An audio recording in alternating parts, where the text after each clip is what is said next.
Capítulo 3. El primer encuentro, el mal de principio a fin. En los años que siguieron, y hasta la Revolución de 1989, César llevó a cabo un intenso entrenamiento y preparación bajo un régimen especial ideado por el coronel Obadea. Además de los experimentos, el programa incluía clases de economía, política y sociología moderna. Además, el coronel había comenzado a conceder a César cierto grado de libertad, e incluso influencia en la base, asignándole ciertas tareas que al principio eran relativamente sencillas. En el fondo, el coronel era un hombre sincero y justo, me dijo César. Realmente tenía las mejores intenciones para este país y su gente, y es por eso que tenía la intención de crear algunas aperturas en el sistema comunista que habían hecho que la vida de la gente fuera casi imposible. Al igual que yo, Obadea había quedado muy impresionado por el encuentro con el padre Arsenio y estaba decidido a seguir el consejo del ermitaño. En 1988, el coronel ya me había revelado la estructura y los objetivos del departamento, así como sus ideas para acciones secretas destinadas a preparar la caída de Ceausescu. Aunque no estaba solo en sus preparativos para un cambio de régimen, el coronel Obadea prefirió contribuir con su parte solo mediante el uso de su departamento. Pronto me di cuenta de la razón detrás de esto. El coronel estaba rodeado de posibles amenazas humanas, ya que cada persona, desde la base hasta los altos mandos, era susceptible de traición o fuga de información. Pero, por supuesto, quedaban algunas personas en las que se podía confiar hasta cierto punto, y la intuición de Obadea sobre los posibles colaboradores era impecable. Contaba con el apoyo de tales colaboradores y tenía consejeros, conexiones, influencia y autoridad, pero el contacto con los de su círculo se mantenía solo a un nivel que yo podía llamar periférico, sin permitirles el acceso al núcleo del asunto o a la esencia de la acción que estaba planeando. En su deseo de la mayor eficiencia posible, el coronel Obadea se dio cuenta de que no podía apoyar su complejo plan por sí solo desde el centro, ni tenía tiempo para eso, porque desempeñarse como jefe del Departamento 0 requería un esfuerzo diligente. Por lo tanto, necesitaba a alguien en quien pudiera confiar plenamente, alguien incorruptible, pero al mismo tiempo dedicado a una causa noble y lejos de los tratos entre bastidores. La idea de formar a un colaborador así, se le había pasado por la cabeza varios años antes, cuando había observado que la mayoría de los que se sucedían en la base eran niños. Después de una larga reflexión, Obadea consideró que respondía a los requerimientos y a sus intenciones, así que en los años que precedieron a la revolución, hizo que mi entrenamiento fuera mucho más intensivo. Incluso, podría decir que la relación entre nosotros iba más allá de los límites habituales de la relación superior y subordinado, porque involucraba niveles más sensibles del alma. De hecho, se convirtió en una relación de amistad abierta, confianza y respeto mutuo porque, en general, no teníamos diferencias de opinión, ideas u objetivos que alcanzar. Aún así, era necesario tener mucha cautela de nuestra parte, porque en esos tiempos de inestabilidad, terror y corrupción, las sorpresas podían venir de donde menos se esperaba. Dentro de la Securitat, la tendencia era asimilar el Departamento 0 a otros departamentos y unidades, ya que aunque formaba parte de ese sistema, el Departamento 0 tenía una autonomía que no estaba de acuerdo con el orgullo y los intereses de algunas personas. El coronel Obadea, sin embargo, sabía muy bien que si el Departamento 0 se hubiera disuelto en las otras estructuras de la Securitat, eso habría conducido automáticamente a su politización. Consideró que esa habría sido la forma más segura de reducir la eficiencia del departamento en las acciones que estaba llevando a cabo. Además, la gestión del departamento habría estado influenciada desde el exterior por algunos factores políticos y la corrupción habría carcomido sus propias raíces. La importancia del Departamento 0 se había vuelto enorme, particularmente debido a una serie de descubrimientos asombrosos que se habían realizado en años anteriores en diferentes áreas del país, de los cuales no puedo decirles ahora más que en términos generales. Además de llevar a cabo investigaciones parapsicológicas sobre sujetos superdotados y desempeñar su papel de guardería para seres humanos con poderes paranormales en el territorio de Rumanía, el Departamento 0 también se había hecho cargo de las investigaciones e intervenciones ultrasecretas en casos de crucial importancia estratégica y científica. Con ese fin, se ha creado una enorme base de datos y se ha establecido un equipo de intervención paramilitar, dotado de equipo de última generación. Cuando ocurría un caso de código rojo, se activaba una alerta y la intervención era extremadamente rápida y al objetivo, siguiendo pasos muy bien establecidos, como trasladarse a la ubicación respectiva, hacer que el área sea segura, tomar contacto con la especificidad del descubrimiento, la realización de un análisis científico preliminar. Las intervenciones del código rojo, que desde cierto punto de vista son las más espectaculares, y con esto me refiero en particular a la forma en que se llevan a cabo, solo tienen lugar después de que se lleven a cabo ciertos controles preliminares, para garantizar que el cuerpo de élite del departamento no sea enviado a una misión en casos menos importantes. Las acciones de código rojo son acciones ultrasecretas, y es por eso por lo que se establecen procedimientos estándar sobre la forma en que se involucran los miembros del equipo de intervención especial.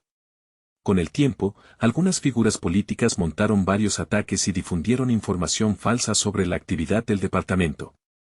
Esto fue puesto en conocimiento de Ceausescu, sin embargo, tales casos no hicieron más que poner de relieve el excelente papel que desempeñaron las medidas iniciales en la seguridad de la información al más alto nivel, que solo era conocido por Obadea y el dictador. Tangencialmente, la información también se puso en conocimiento del jefe de la Securitat.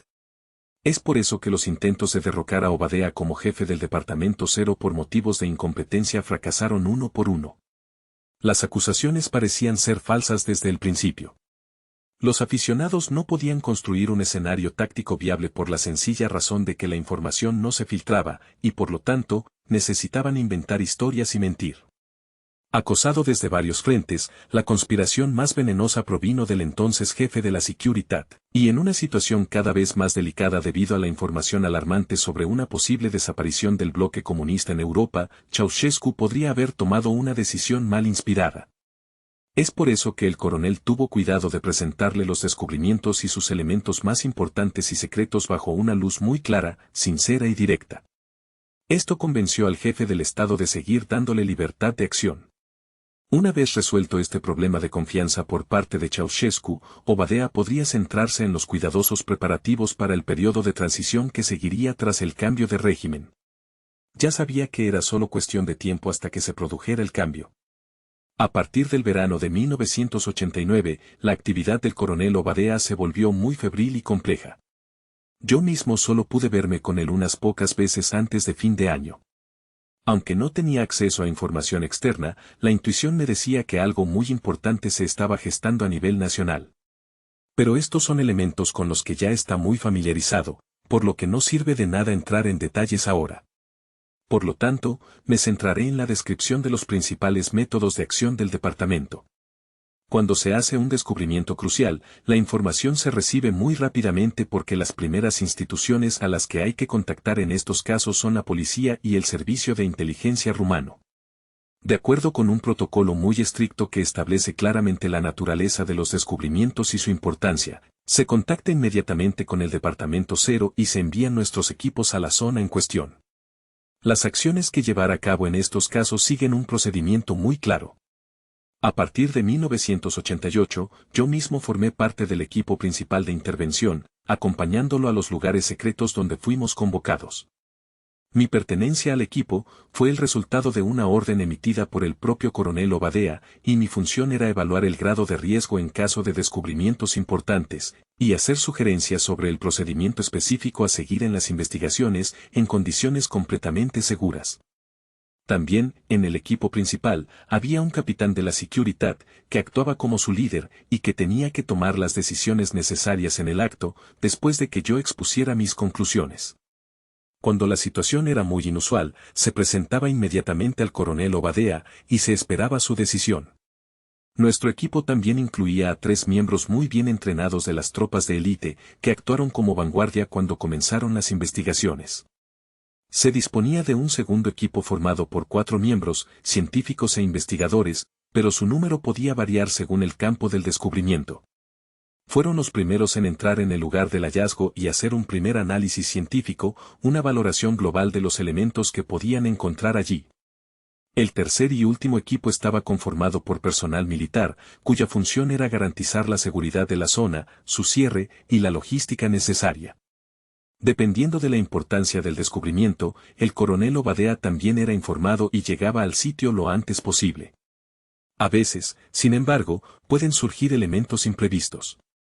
Por ejemplo, en 1981, cuando el sistema de intervención del equipo aún no existía, y los protocolos de operación no eran seguros, se solicitó al Departamento 0, una misión en una zona montañosa cercana a Intorsura-Busaului y en la curva de la cordillera de los Cárpatos. Era una zona muy remota y escasamente poblada. Dos hermanos montañeros estaban haciendo un entrenamiento, escalando una roca alta y bastante aislada. Sus paredes eran muy empinadas y formaban una especie de cavidad en el extremo superior, lo que supuso un verdadero reto para los dos montañeros. Uno de los hermanos subió unas 3/4 partes de la roca, y allí, notó unos extraños letreros tallados en piedra y casi completamente erosionados por el paso del tiempo. Cuando llegó a la cima de la estrecha plataforma de la roca, se inclinó y recogió un objeto amarillo muy extraño que parecía una cadena, pero al momento siguiente, de repente desapareció de la vista, dejando a su hermano con una mirada estupefacta en el rostro, en la base de la roca. Se alertó a la milicia local y se informó del suceso a los hermanos de Braila. Inicialmente, las autoridades sospecharon que quien los había llamado ocultaba la verdad. Incluso lo amenazaron, pensando que se estaba burlando de ellos. Pero el padre de los hermanos, un exmontañero, escaló la roca, recogió el objeto y desapareció instantáneamente ante los ojos de más de 10 testigos. El caso tomó entonces un giro peligroso. Varios oficiales de la Securitat de Bucarest llegaron inmediatamente al lugar del evento y anunciaron al Departamento 0 esa misma noche. Un equipo militar cerró la zona en un rango de 100 metros alrededor de la roca. Los representantes de otro departamento de la Securitat se encargaron de que los aldeanos no estuvieran debidamente informados y de que los testigos se calmaran. Me enteré de todos estos detalles por el archivo ultrasecreto sobre el suceso, que leí detenidamente después de la revolución. Hace 20 años, todavía no tenía acceso a tales operaciones porque era solo un niño que había llegado a la base en B, poco tiempo antes. Sin embargo, parece que algunos elementos aparecieron en la prensa muchos años después del evento, posiblemente debido al hecho de que varias figuras políticas y científicos habían estado presentes en el sitio. Situaciones de este tipo, en las que la información no se puede aislar completamente desde el principio, se registran bajo un código especial y se denominan eventos de tipo K. Por lo general, se trata de situaciones que no se pueden prever del todo o que dan lugar a otras complicaciones. Durante los días siguientes, un helicóptero inspeccionó la zona rocosa. El objeto era de hecho, una especie de palanca sujeta a la roca, pero no se podía decir cómo, ni por qué se había hecho, ni por quién.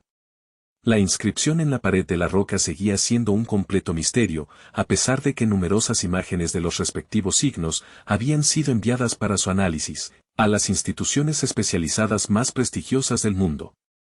Aunque había ciertas similitudes en la forma, no se pudo establecer una correspondencia clara con ninguno de los escritos antiguos. Tuve acceso a todas las fotos que habían sido tomadas desde diferentes ángulos y pude ver por mí mismo que esas señales tenían una naturaleza muy extraña. Parecían ser muy antiguas, pero aún se podían ver, aunque cubiertos en gran medida de musgo.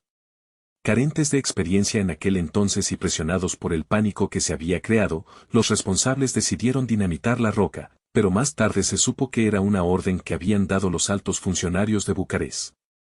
En la actualidad, 20 años después del incidente, el área está completamente limpia. Los dos hombres desaparecidos nunca han regresado. Curiosamente, sin embargo, después de que la roca había sido dinamitada, un contorno translúcido de color verde claro persistía en el sitio como un ligero vapor. Sin embargo, después de unos días, eso también desapareció. Este es solo un ejemplo de la multitud de eventos de tipo K en los archivos del Departamento 0. Su importancia es crucial y la información que contienen es secreta. Hay muchas otras situaciones que pueden ser subsumidas bajo la categoría K, especialmente los incidentes que ocurrieron después de 1992. César me habló entonces de otros dos casos sorprendentes, pero me pidió que no los mencionara en el libro porque tenían que ver con los recursos de la tierra de Rumanía, y por lo tanto, se consideraban de alto secreto. El salto después de la revolución. Paradójicamente, el malestar de la revolución casi no se sintió en la actividad del Departamento 0, dijo César al retomar el relato de los principales acontecimientos de ese periodo de su vida. Podría haber habido dos razones para eso. Por un lado, está el aislamiento casi perfecto del departamento y la autonomía que el coronel Obadea le había asegurado como consecuencia directa de las medidas excepcionales para mantener el secreto en la cúpula. Por otro lado, la inminencia de la caída de Ceausescu del poder se había sentido durante mucho tiempo en el departamento, aunque nunca se había expresado directamente, pero no es el momento de hablar aquí y ahora sobre el lado oculto de la revolución de 1989 en Rumanía. Solo les hablaré de lo que la década posterior a la revolución trajo a mi vida. En la primavera de 1990, varios meses después de que el poder cambiara de manos, fui transferido por primera vez de la base en B a la base de Balea Ursului, que se encontraba en las proximidades del Monte G, cerca de la cordillera de Retezat. A diferencia de la base en la que había pasado 10 años de mi vida, esta se extendía 2 niveles bajo tierra. El equipo disponible era de última generación y el personal muy bien capacitado. Hacia finales de año, el coronel me informó de que el Dr. Sien había abandonado Rumanía por razones ajenas a su voluntad. Esa noticia me entristeció un poco. El Dr. Sien me había guiado a través del complicado laberinto de conocimientos sobre realidades que otras personas ni siquiera sospechan que existen. Sus métodos eran extraños y numerosos, pero la mayoría de las veces silenciosos. Para mí, él había sido un maestro espiritual altamente competente de inestimable ayuda en muchas situaciones difíciles. De hecho, él mismo era un ser humano especial y oculto del que ni siquiera las autoridades rumanas sabían demasiado, a pesar de que siempre lo vigilaban de cerca. La repentina y aparentemente inexplicable partida del Dr. Sien me ofreció la oportunidad de un cambio notable en mi vida. Tenía 21 años y mucha experiencia en las actividades del departamento, y además, tenía estas habilidades psíquicas personales que me ayudaron a superar muchas situaciones delicadas o incluso peligrosas. Teniendo en cuenta estos elementos, y al mismo tiempo siguiendo el consejo que el padre Arsenie le había dado casi 5 años antes, el coronel Obadea me ofreció un trabajo como director ejecutivo del Departamento 0. Sabía que era una idea más antigua del coronel, así que acepté la oferta de inmediato. El trabajo me colocó en una posición muy fuerte y autoritaria. Mi único y directo superior era el coronel Obadea, y por encima de él, el jefe de Estado, y en cierta medida, el jefe del Servicio de Inteligencia de Rumanía. Es posible que haya sido necesario que el coronel Obadea haya tenido que hacer muchas gestiones entre bastidores para que yo pudiera ocupar ese puesto. En lo que respecta a la financiación del departamento, sus esfuerzos también fueron saludables, ya que el departamento era en muchos aspectos una especie de fantasma entre las otras unidades del servicio de inteligencia. No había archivos externos, ni información fuera del departamento que diera fe de su vida. Todo estaba centralizado en la base de Balea Ursului, donde solo se permitía el acceso al personal autorizado. Es por eso que casi nadie sabía de su existencia y menos de su ubicación. Además de participar en eventos tipo K, mi nombramiento como director ejecutivo del Departamento 0 requirió muchos viajes a varias áreas del país. Una limusina para fines de transporte, 2 guardaespaldas, y a pedido directo, el helicóptero que era propiedad del departamento siempre estaban disponibles para mí. En 1992 se aclararon las relaciones entre el Departamento 0 y la presidencia. Después de la muerte de Ceausescu, casi nadie sabía de la existencia del departamento, por lo que el jefe del Estado ordenó inmediatamente la completa subordinación y politización del Departamento 0, en un deseo no declarado, pero evidente, de tener un control centralizado sobre todas las estructuras del servicio de inteligencia rumano. Acompañé al coronel Obadea a su reunión secreta con el presidente. La reunión duró más de 4 horas. El jefe de Estado incluso quiso cambiar la estructura del departamento y unir al Departamento 0 con varias otras secciones heredadas de la época de la dictadura. Pero después de presentar algunas de las escandalosas realidades que se habían descubierto, así como sus enormes implicaciones para la estabilidad política y económica del país, el desconcierto del presidente dejó espacio para un acuerdo similar al anterior a la revolución, con la condición de que el jefe del servicio de inteligencia rumano también debería ser informado de los acontecimientos. Un mes más tarde, tuvo lugar una discusión con este último que no planteó ningún problema. Por el contrario, incluso aportó algunas mejoras en lo que respecta a las cuestiones administrativas y de procedimientos especiales. Una de las propuestas era crear una sección que funcionara como un amortiguador entre el servicio de inteligencia y el Departamento 0. De hecho, Esta sección funciona en la actualidad como una unidad que recoge y clasifica información específica relacionada con el campo secreto de los descubrimientos y acontecimientos extraños. Dado que no toda esa información y eventos eran competencia del Departamento Cero, algunos fueron dirigidos a otros departamentos de los servicios de inteligencia rumanos. La sección amortiguadora se denominó Comisión para el Análisis de Sucesos Inusuales y funcionó como un Estado Mayor conjunto, es decir, personal tanto de los servicios de inteligencia rumanos como del Departamento Cero. Sin embargo, se decidió que se nombrara a uno de nuestros funcionarios como jefe de la sección, debido a la experiencia del departamento en el campo. Fui yo quien fue designado para ese puesto, como una extensión del puesto que ocupaba en el Departamento Cero. El jefe de los servicios de inteligencia rumanos se opuso durante un tiempo por motivos de mi edad, que estaban muy por debajo de los estándares establecidos oficialmente. Sostuvo, con razón, la opinión de que era inconcebible que una persona tan joven dirigiera eficientemente acciones de tal alcance, pero el coronel Obadea lo calmó finalmente, asumiendo toda la responsabilidad sobre sí mismo. Debido a mi estatus totalmente especial, había una necesidad del máximo grado de libertad en la acción. Esta condición iba incluso más allá de la inmunidad parlamentaria, porque estaba vinculada directamente a secretos de acceso especial. Como mis cargos no eran políticos, el libre acceso absoluto se basaba en una especie de identificación especial, firmada personalmente por el presidente, y que llevaba el número secuencial, Departamento 0/A0, dependiendo del número de personas a las que se les había expedido una identificación. Hay muy pocos titulares de tales tarjetas de identificación y pertenecen a las unidades más secretas de los servicios de inteligencia rumanos y del ejército. En 1992 y 1993, revisé todos los archivos del departamento para ponerme al día sobre el estado de las cosas. Investigué de cerca los casos más secretos y fui a lugares bien escondidos y sorprendentes. Todo esto es parte de un campo secreto y no puede ser revelado por el momento.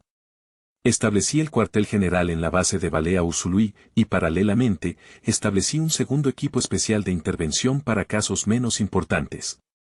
En 2001, habíamos logrado consolidar nuestra asociación con los servicios de inteligencia rumanos y proporcionar información esencial al Consejo Supremo de Defensa Nacional, SCND.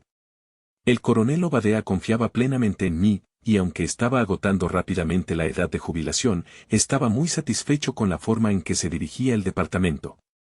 Había sido ascendido al rango de general de los servicios de inteligencia rumanos, y podía decirse que muchos de sus planes se habían hecho realidad.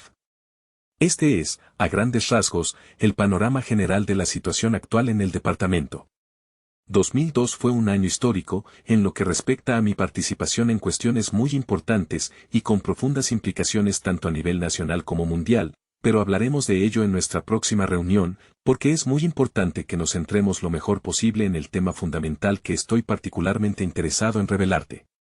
Comprenderás así, que la realidad se proyecta bajo una luz completamente diferente a la que la gente está acostumbrada a verla. Respiré hondo, como si acabara de volver de un largo trance.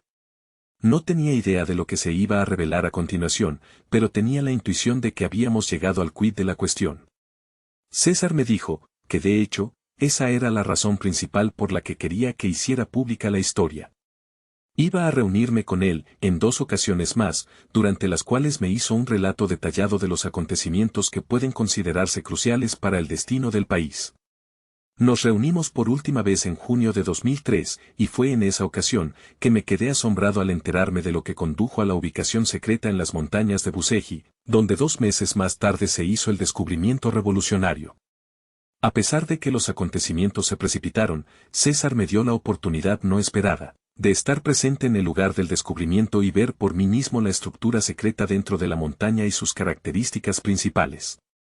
Ello requirió intervenciones especiales por su parte, y en particular, por la del general Obadea, en un momento en que las cosas parecían salirse de control.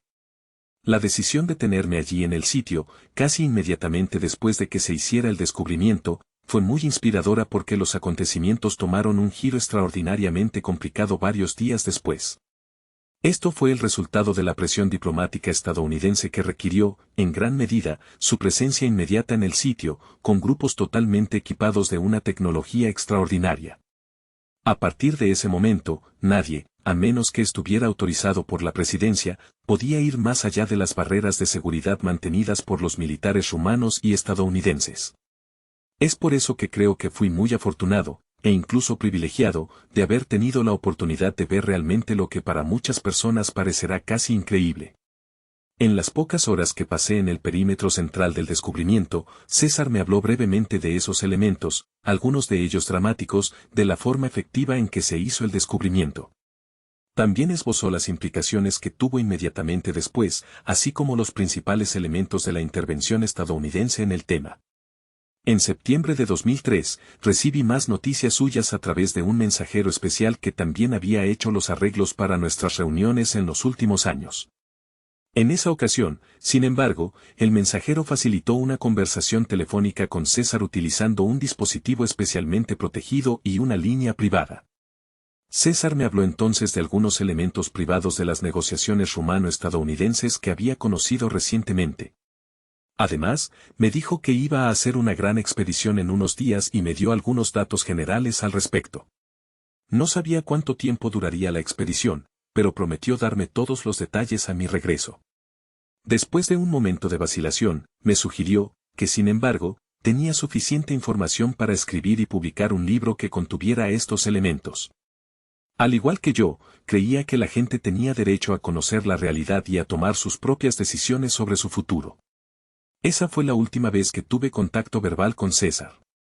Hace varias semanas, casi un año después de aquella conversación telefónica, y precisamente en el periodo en que estaba escribiendo la parte final de este libro, recibí algunos indicios sobre su regreso de la gran expedición y me sentí profundamente nervioso ante la idea de otra reunión en la que podría aprender nuevos elementos, cuya naturaleza sospechaba que era excepcional.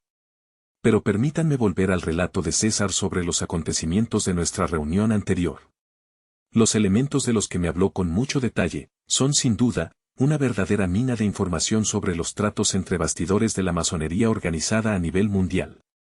César me contó, en un resumen memorable de las conversaciones que tuvo con uno de los representantes más notables de la organización en el mundo, los conceptos, la visión general, las intenciones y las formas de acción de la masonería. Esto me ayudó a llegar a una mejor comprensión del sutil significado de la conocida expresión, un lobo con piel de oveja, que muy bien puede aplicarse a la masonería mundial.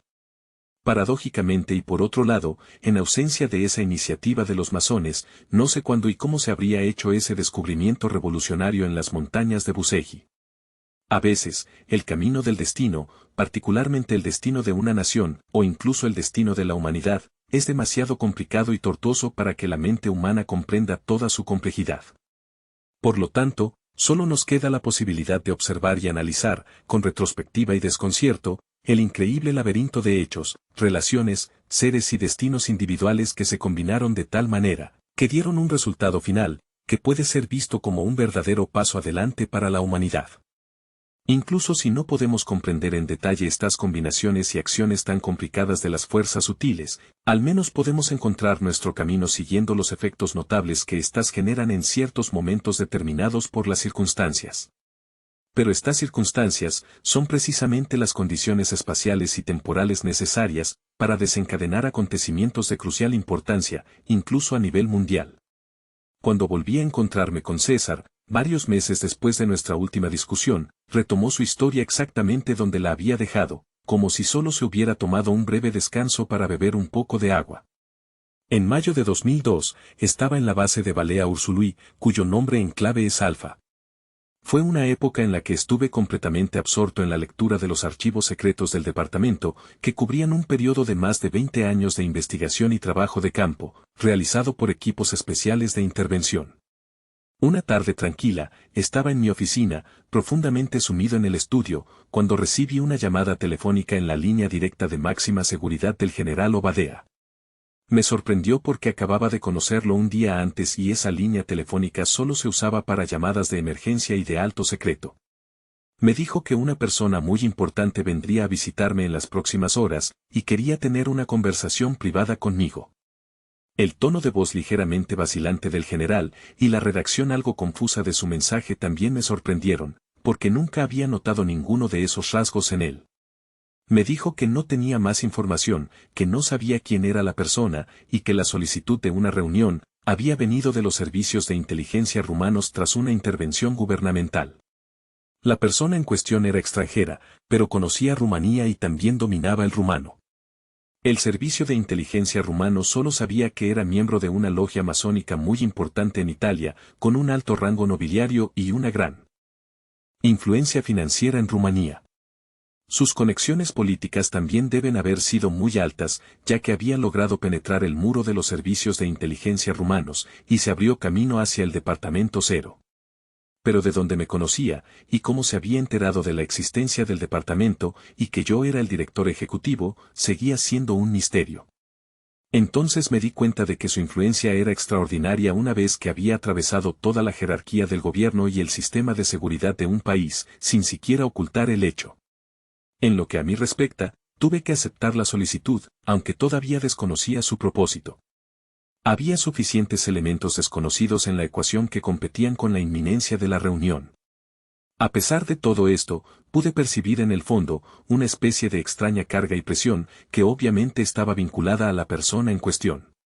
Y entonces, por primera vez, comprendí la naturaleza de la reunión. Iba a ser un encuentro difícil porque ya podía sentir la radiación cargada de ese ser, como una nube amenazadora a su alrededor que ocultaba sus verdaderas intenciones. Quedaban varias horas para su llegada, así que aproveché el tiempo disponible encerrándome en una habitación y sumergiéndome en una profunda meditación para saber más sobre esa persona. Me quedé completamente asombrado.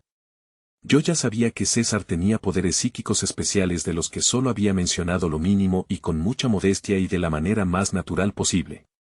Además, solo había manifestado sus poderes 2 o 3 veces en mi presencia. Estos fueron en situaciones clave y solo para demostrar indirectamente que su historia no era ficticia. Incluso entonces, sus acciones eran una parte natural de la situación en la que las usaba para que no desencadenaran demasiado desconcierto. Sin embargo, no sabía que tenía la capacidad de encontrar información cuando ejercía su voluntad en esa dirección durante la meditación. No podía entender cómo eso era posible en absoluto. Deseoso de aprender más sobre ese misterio, le pregunté cómo podía tener acceso a información de la que no sabía nada de antemano. Se puede decir que el campo sutil de conocimiento que evoco durante la meditación, cuando quiero obtener información, es una especie de vasto éter, pero no es el éter del que habla la ciencia contemporánea, comenzó su explicación César. De esta realidad sutil provienen todas las cosas y fenómenos, todos los pensamientos y la materia de cualquier tipo, y en general, toda la información que toma forma en el mundo físico. Es a partir de este océano prácticamente infinito de códigos particulares que todas nuestras intenciones, pensamientos e ideas, toman gradualmente una forma clara y se abren camino hacia la objetividad en el nivel de percepción de un ser ordinario en el mundo físico. Imagínese, por ejemplo, una masa de vapor flotando. Este está compuesto por vapores de agua formados por partículas muy finas que flotan en el aire. Si se interfiere con la temperatura hasta el punto de hacerla más baja, entonces los vapores de agua se condensarán y se convertirán en gotas de agua, es decir, estarán en un estado combinado más denso que el de los vapores que representaban el estado gaseoso del agua. Si se lleva la temperatura a un valor aún más bajo, entonces el agua líquida se convertirá en hielo, que es materia sólida, el más denso de los estados combinados. El principio es simple, los mismos átomos de agua, inicialmente presentados como vapor, se convierten por transformaciones sucesivas en hielo.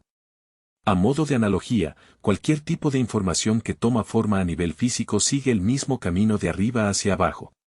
En su estado latente bruto, la información no es más que una cierta forma de energía vibrante específica para todos y cada uno de los elementos. El éter universal sutil, que mencioné anteriormente, es el entorno que da cabida a la infinidad de ideas, pensamientos, intenciones y posibilidades. Por lo tanto, todo se reduce a acceder a la información en el nivel de vibración correspondiente, que es parte del océano infinito de frecuencias de vibración energética en el éter universal. Esto es lo más difícil de hacer, ya que en primer lugar, uno necesita poseer el nivel apropiado de conciencia, para permitir la conciencia de la presencia del éter universal sutil, y por supuesto, uno necesita la capacidad de hacer una selección precisa de la frecuencia de vibración energética objetivo de entre la multitud disponible. En un pedazo de papel, César hizo un dibujo para facilitar la comprensión. Una mente enfocada que está bien preparada y purgada de pensamientos viciosos y parásitos, tiene la capacidad de penetrar sucesivamente los niveles sutiles de manifestación, hasta el nivel del éter universal del que te he hablado, que se asemeja a un espacio gigantesco de una naturaleza muy especial. En este espacio extremadamente vasto, uno puede identificar el rastro específico o la frecuencia vibratoria particular de cualquier aspecto, ser, objeto o fenómeno en el que uno pueda estar interesado. El verdadero desafío radica en la selección correcta de la frecuencia de vibración particular que se está buscando, al igual que cuando se mueve un control deslizante hacia arriba y hacia abajo en una escala de frecuencia en busca de un canal de radio. Tal vez te preguntes cómo la mente puede seleccionar solo una frecuencia específica de la cantidad infinita que está disponible. El proceso es sencillo y se basa en la ley universal de la vibración. Todo lo que existe en el universo y se define de una manera particular, ya sea un ser, un objeto, un fenómeno o una emoción, tiene una huella de vibración, un marcador específico e inconfundible que permite su identificación en cualquier parte del universo. Esta es la llamada longitud de onda individual, muy parecida a una espiral de ADN única para todos y cada uno de los seres. Solo hay que cambiar el botón de una longitud de onda a la longitud de onda correspondiente que se quiere saber. Esta es una ley fundamental en física y se llama la ley de la resonancia. Por supuesto, todo esto requiere suficiente y dura práctica, pero los resultados son tan gratificantes como exigente el esfuerzo. No he hecho otra cosa que aplicar fielmente este principio, centrándome en la imagen sutil o en la longitud de onda de la persona que esperaba, aunque nunca la hubiera conocido antes, y no supiera nada de ella aparte de la información que tenía del general Obadea. A pesar de lo escasa que era, esa información era suficiente. En un tiempo relativamente corto, mi voluntad fuerte y enfocada, produjo las condiciones requeridas para resonar con la huella sutil de esa persona. Sin embargo, debo decirles que hay más en el fenómeno que mi descripción del mismo. Se necesita un largo periodo de práctica exigente para que uno sea capaz de hacer esto, lo que también requiere un nivel de conciencia muy alto. La exactitud de la información que se quiere averiguar depende, por un lado, de la claridad de la propia mente que en ese momento debe estar tan quieta como la superficie de un lago de montaña, y por otro, de la capacidad de desencadenar condiciones de resonancia específicas mediante la evocación vívida y poderosa de lo que uno se ha propuesto saber. En ese momento, uno se sintoniza, con mayor o menor grado de precisión, con la frecuencia de vibración específica del ser evocado. Si uno tiene éxito en ese intento, entonces obtiene acceso directo e intuitivo a la resultante sutil dominante de la persona en cuestión en todos sus aspectos, incluso si esa persona cree que esos aspectos son desconocidos para otras personas.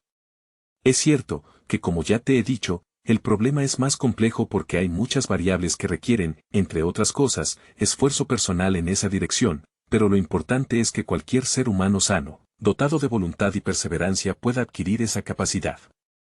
Pero volveré a esa reunión, detrás de la cual se escondía una razón secreta muy importante, que sin embargo, no estaba clara para mí en primera instancia. César me dio entonces un relato detallado de la misteriosa reunión en la base Alfa, cuyo significado destrozó mis cimientos y me dio la razón definitiva para escribir este libro.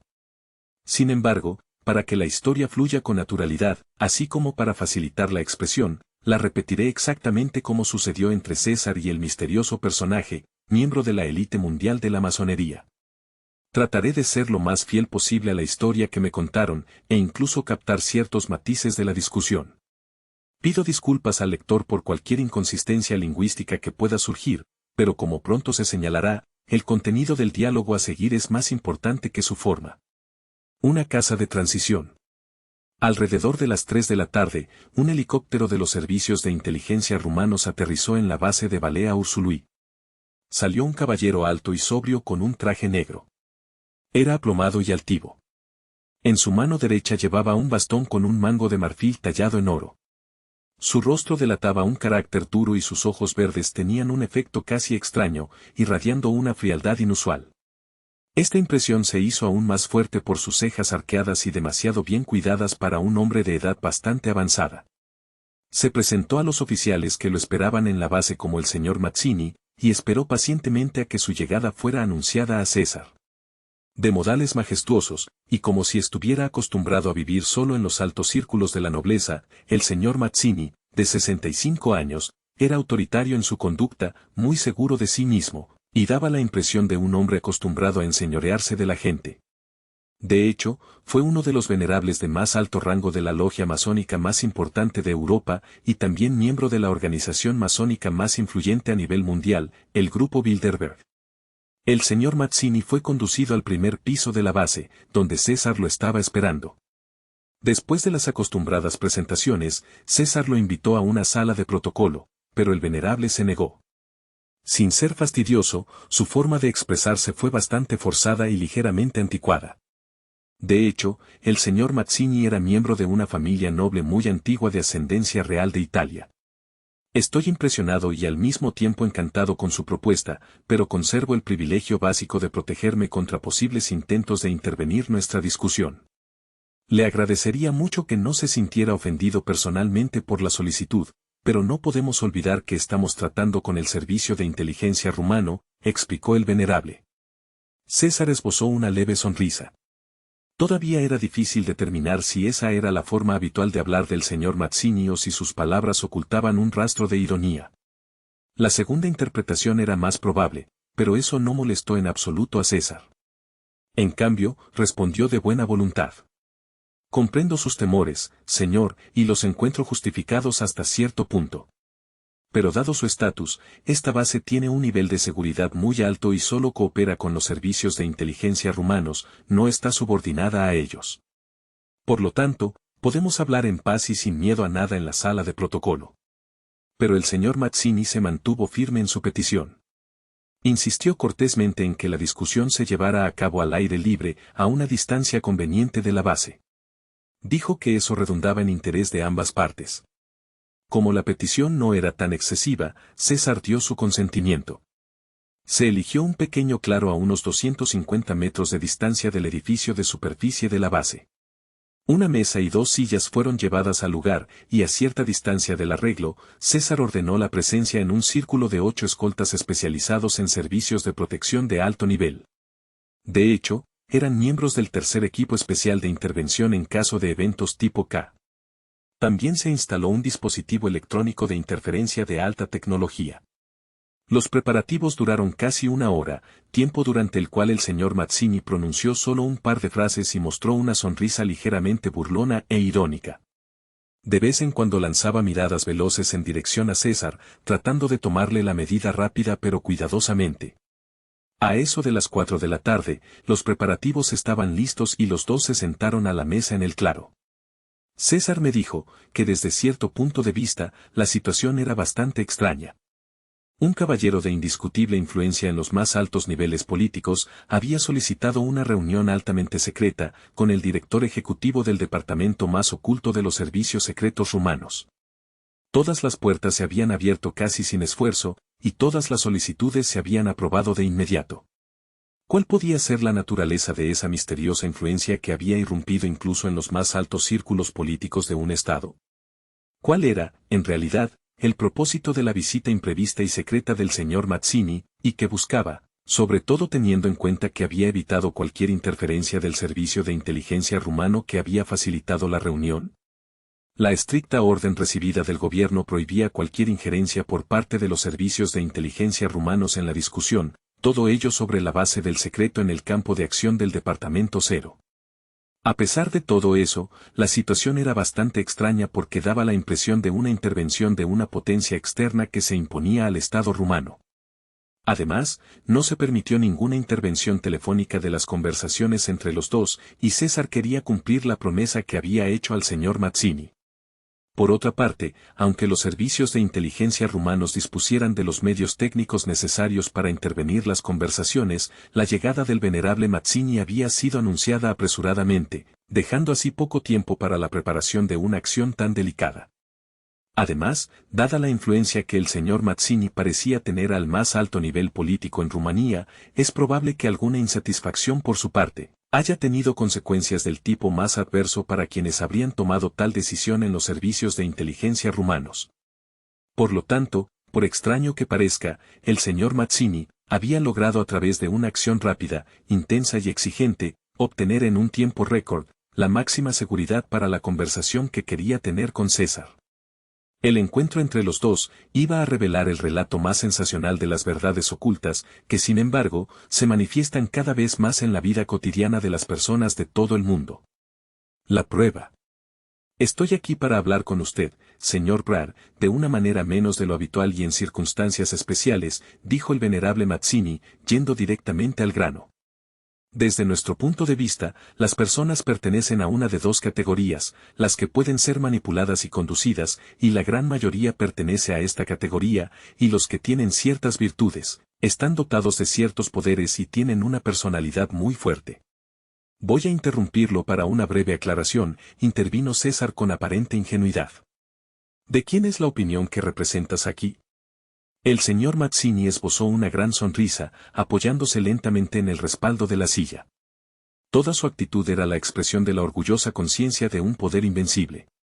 Señor Brad, usted es un joven en la flor de su vida que ocupa una posición que paradójicamente es una mazmorra para las libertades civiles, pero que al mismo tiempo le da la satisfacción de saber e investigar cosas de las que casi nadie sabe nada. Tal posición es difícil de conseguir porque requiere salvaguardas de habilidades internas notables. Gracias, dijo César con amabilidad, pero con cautela. Y sin embargo, incluso para una persona muy bien dotada como tú, muchas cosas siguen siendo desconocidas y algunas de ellas pueden ser extremadamente atractivas. El grupo que represento, y en cuyo nombre he venido aquí hoy, es parte de la más alta orden masónica y está muy interesado en el resultado de nuestras conversaciones. Estoy al tanto de algunas cosas sobre la masonería, dijo César. La organización está construida sobre una jerarquía piramidal, tiene rituales de iniciación muy ocultos y sus verdaderas intenciones son oscuras para la mayoría de la gente. Por las 2 o 3 frases que acabas de pronunciar, ni siquiera yo podría haberlo hecho mejor, querido, dijo el venerable Mazzini, soltando una risa superior y ligeramente irónica. Soy maestro de la logia masónica más poderosa del mundo, y aunque esto debe permanecer como un secreto bien guardado para la mayoría, sería superfluo ocultárselo a usted, porque el tema del que quiero hablar con usted va mucho más allá de la importancia de mi posición oculta. Por el contrario, es absolutamente necesario que sepas con quién estás hablando desde el principio. Al dar su relato de la reunión, César me dijo que ese fue el momento preciso en que se dio cuenta de cuál era el propósito de la visita de Mazzini, así como la forma en que se desarrollaría la reunión. En ese momento, también sabía qué haría a continuación, y qué estrategia emplear para aprender y comprender tanto como fuera posible sobre los giros y vueltas de la organización masónica. De hecho, esta iba a ser una batalla de ingenio entre los dos, y en la que se iban a llevar a cabo muchas concesiones y tomas, todo lo cual tenía que ser cuidadosamente orquestado porque las fuerzas en juego, y las consecuencias que podrían seguir, eran enormes. Al principio, César se fijó el objetivo de explorar un territorio en el que ya había notado una debilidad por parte del venerable Mazzini, su orgullo propio y un ego inflado, que podían disminuir estratégicamente su vigilancia y su fuerza interior. Por lo tanto, su posición en la logia es una de las más altas.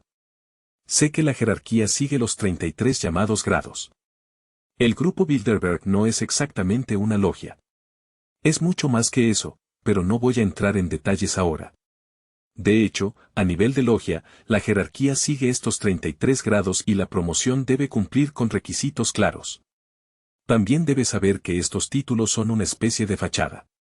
El poder real va mucho más allá de los 33 grados jerárquicos e implica otros requisitos de los que puedo hablarles, pero solo bajo ciertas circunstancias. Depende solo de ti estar abierto a tal situación. Imagínate una casa grande. Para que luzca lo más bonito posible, debe pintarse con elegancia y con mucho cuidado en los detalles.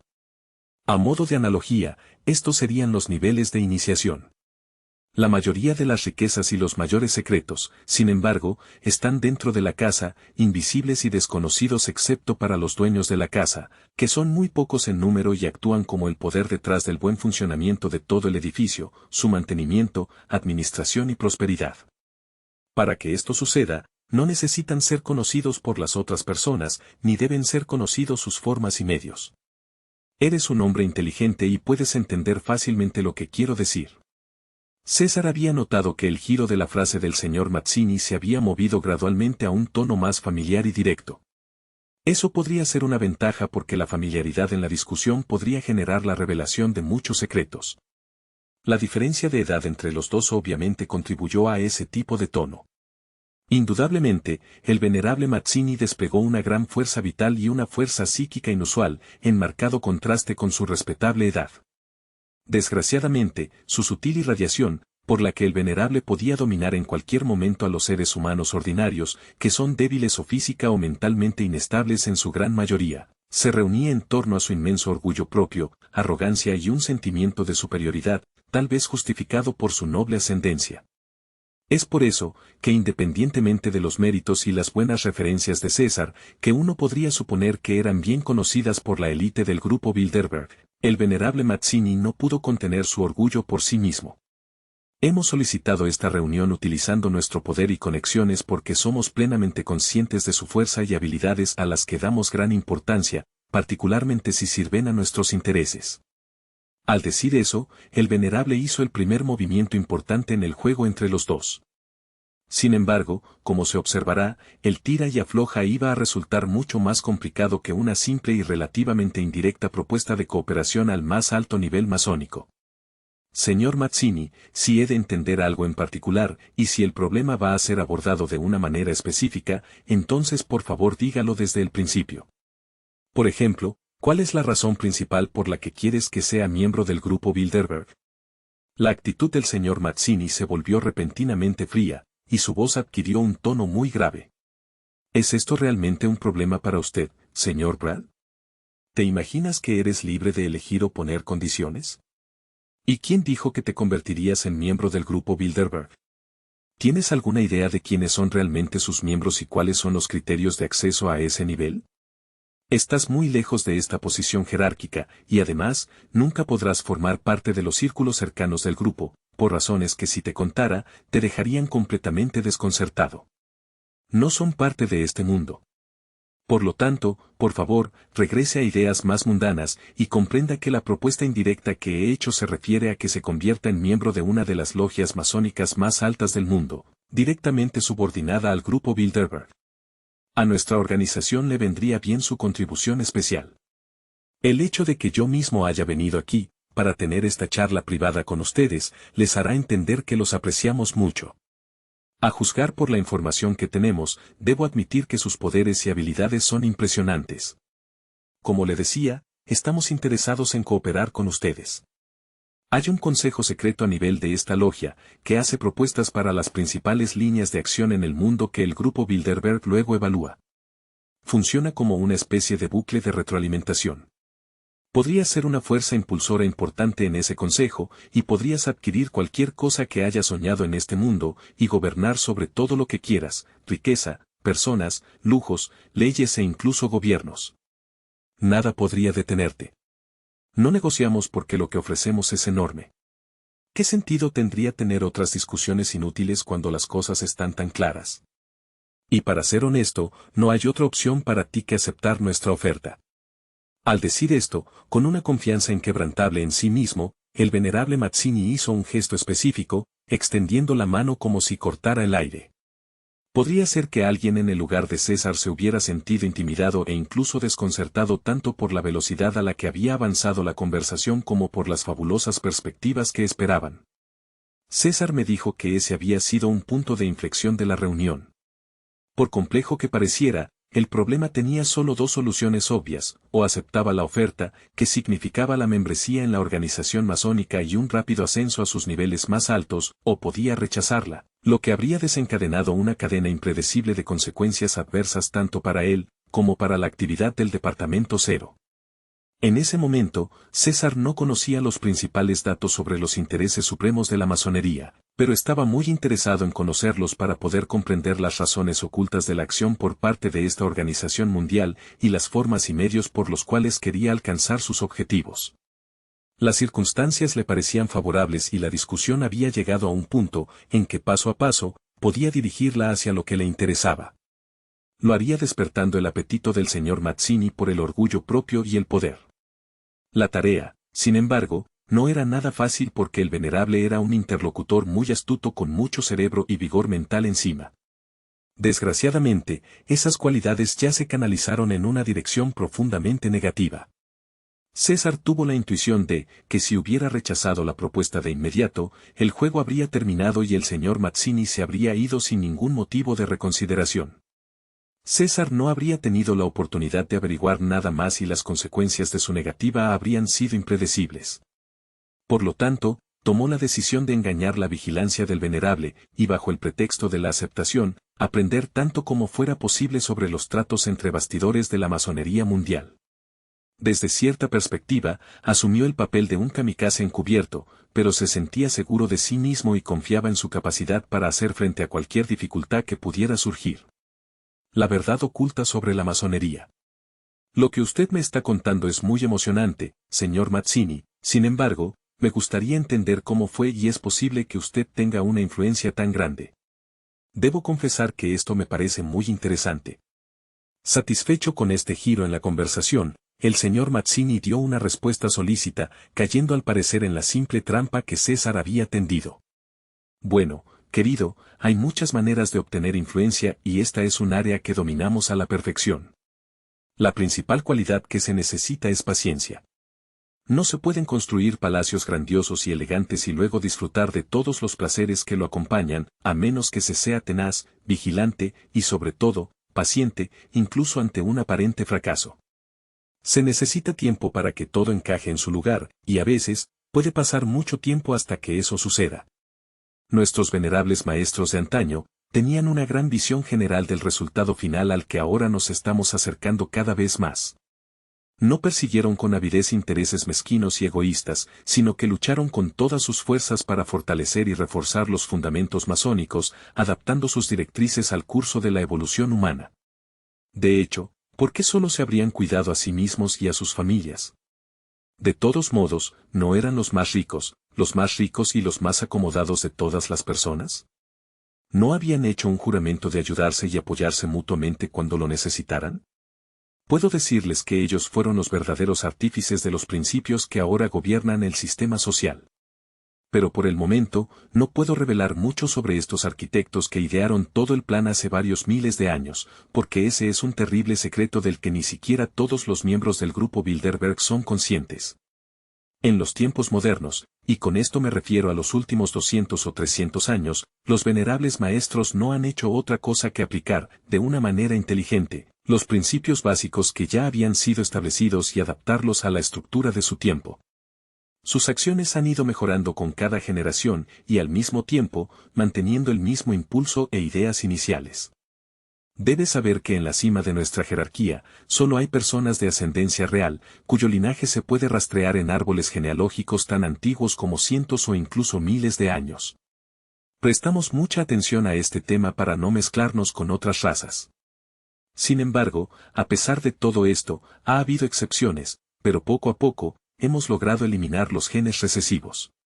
Debes estar hablando de las familias reales de toda Europa y de los grandes banqueros de finales de la Edad Media, preguntó César en un intento de preparar el terreno para más detalles sobre el tema. Precisamente. No eran revolucionarios. No defendían ninguna ideología rígida ni ninguna filosofía específica y enrevesada. Su fuerza nunca ha residido en su fuerza o en su espíritu emprendedor.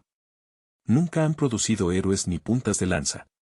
En cambio, comprendieron rápidamente que para tener éxito necesitaban un algoritmo diferente, que extrajera su fuerza de la propia fuerza, las acciones y las decisiones de las personas. Fueron observadores agudos y plantearon algunos puntos esenciales desde el principio. Se dieron cuenta, por ejemplo, de que la vida comunitaria, ya sea que se base en monarquías, repúblicas o cualquier otro tipo de gobierno, se basa en el liderazgo. Esta realidad involucra a dos de los llamados grupos. Por un lado, las masas o la chusma, es decir, la mayoría del pueblo, y por otro lado, la élite que de una forma u otra se esfuerza por pastorear el rebaño. Esta simple observación fue la base sobre la que construyeron todo su plan. ¿Pero por qué era tan importante para ellos que las personas se dividieran en esas dos categorías?, preguntó César rápidamente. Como un genuino maestro masónico iniciado en los oscuros secretos de la organización de la que era miembro, el señor Mazzini comenzó a revelar el núcleo ideológico mismo de la masonería a nivel mundial. Esta realidad es, y fue muy importante, debido al hecho de que siempre han habido intereses contrapuestos entre los dos grupos.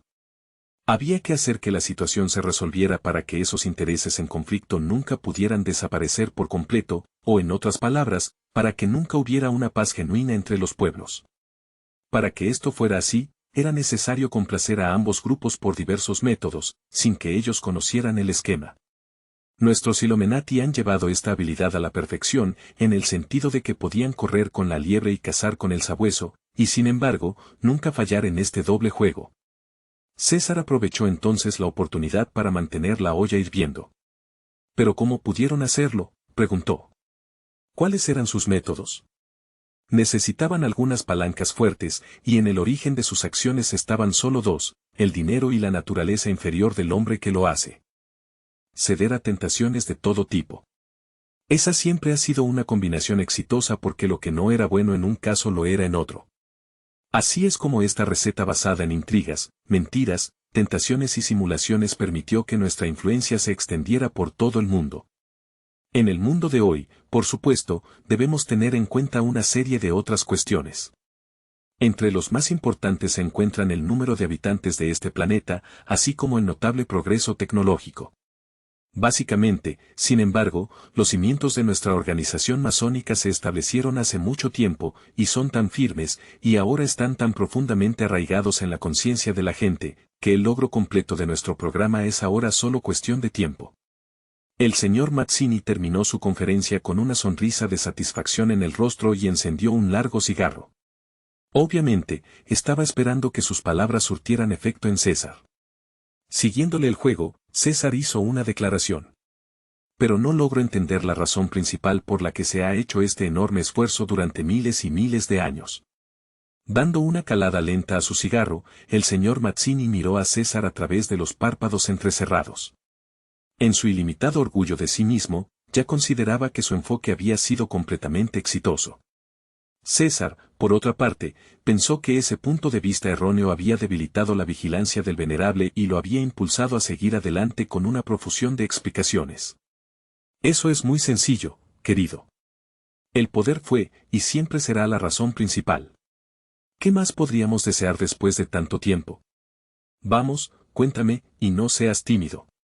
¿Dinero?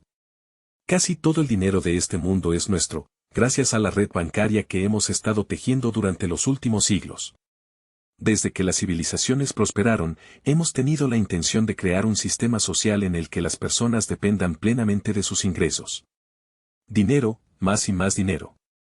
Ese es el nombre del juego, una fijación que tenía que extenderse por todas partes. Pero para tener dinero, hay que producir, y para producir, hay que trabajar. Y el trabajo requiere tiempo. Estos son los términos de nuestra ecuación, que de hecho es un círculo vicioso, un rompecabezas sin solución.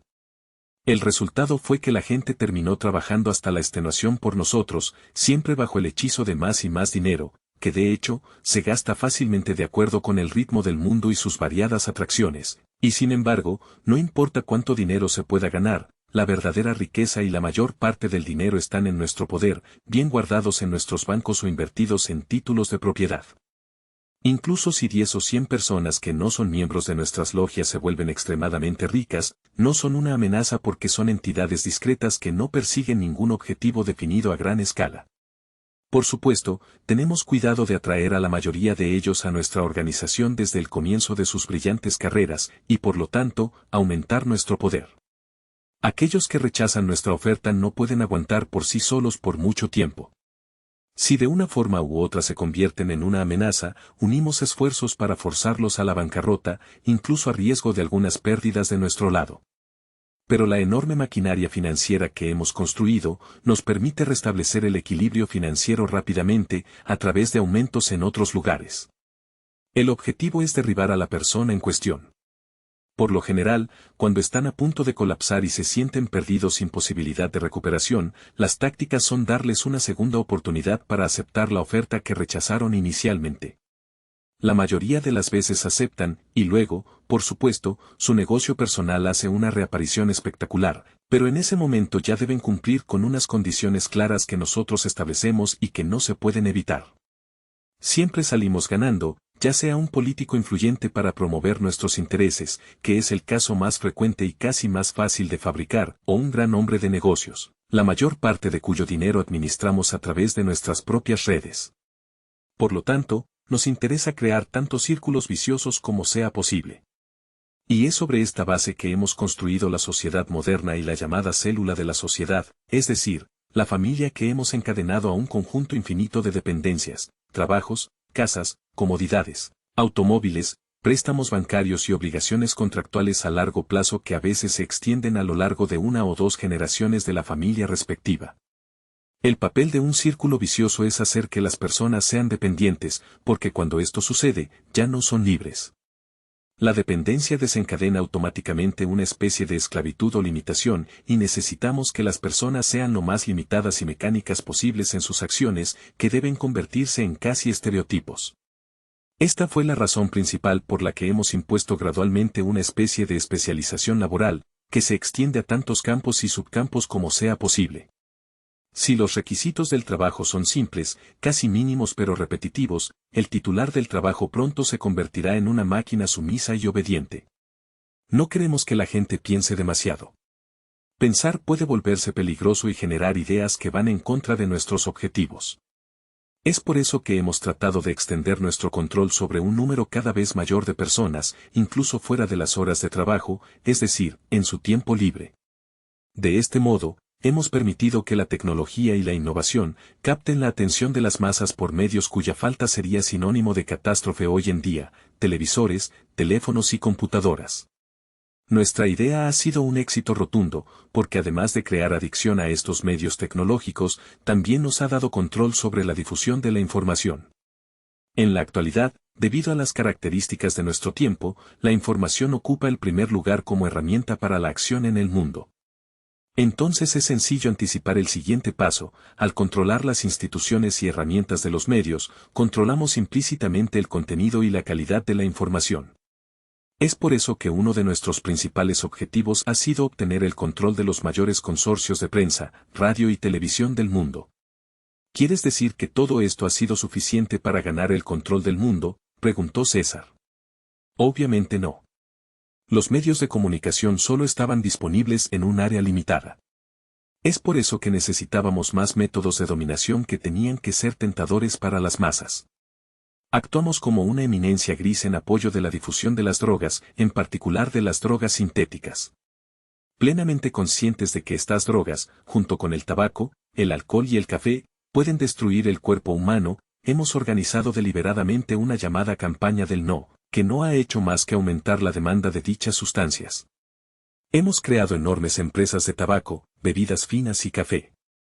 Casi todos los presidentes y propietarios de estos gigantes empresariales son miembros venerables de las logias de más alto rango de nuestra organización, concluyó el señor Mazzini, completamente lleno de satisfacción. Todo esto parece ser un ataque concertado contra la humanidad, dijo César, fingiendo que solo se había dado cuenta de la idea. No afectado en absoluto por el sentido de la pregunta, el venerable tuvo una respuesta despreocupada: querido, ya es difícil controlar y coordinar a más de 6.000 millones de personas.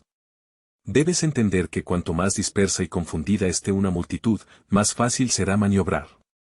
Si además, no supera un cierto número de personas, entonces las cosas son bastante sencillas dada la tecnología de manipulación mental de la que disponemos ahora. Por lo tanto, ¿qué diferencia cree que hay si varios millones de personas mueren a diario, la mayoría de ellas por enfermedades relacionadas con las drogas? El venerable hizo una breve pausa en su cínica presentación, aparentemente reflexionando sobre lo que le diría a César a continuación.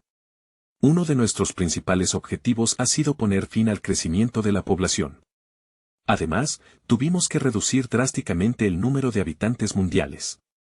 Para hacer esto, necesitábamos métodos que pudieran matar a un gran número de personas en muy poco tiempo. Hemos financiado proyectos de investigación ultrasecretos para la producción de virus mortales.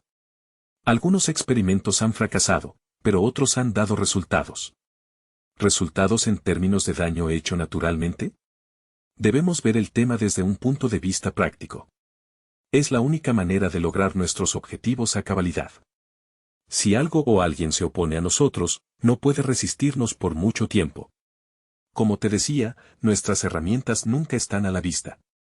Por el contrario, Vienen en una envoltura profundamente humana, pero aprovechan esos puntos débiles que nosotros mismos hemos incorporado al sistema y que en su mayoría son desconocidos para la gente. Nuestra fuente oculta básica de manipulación es la constitución de un Estado.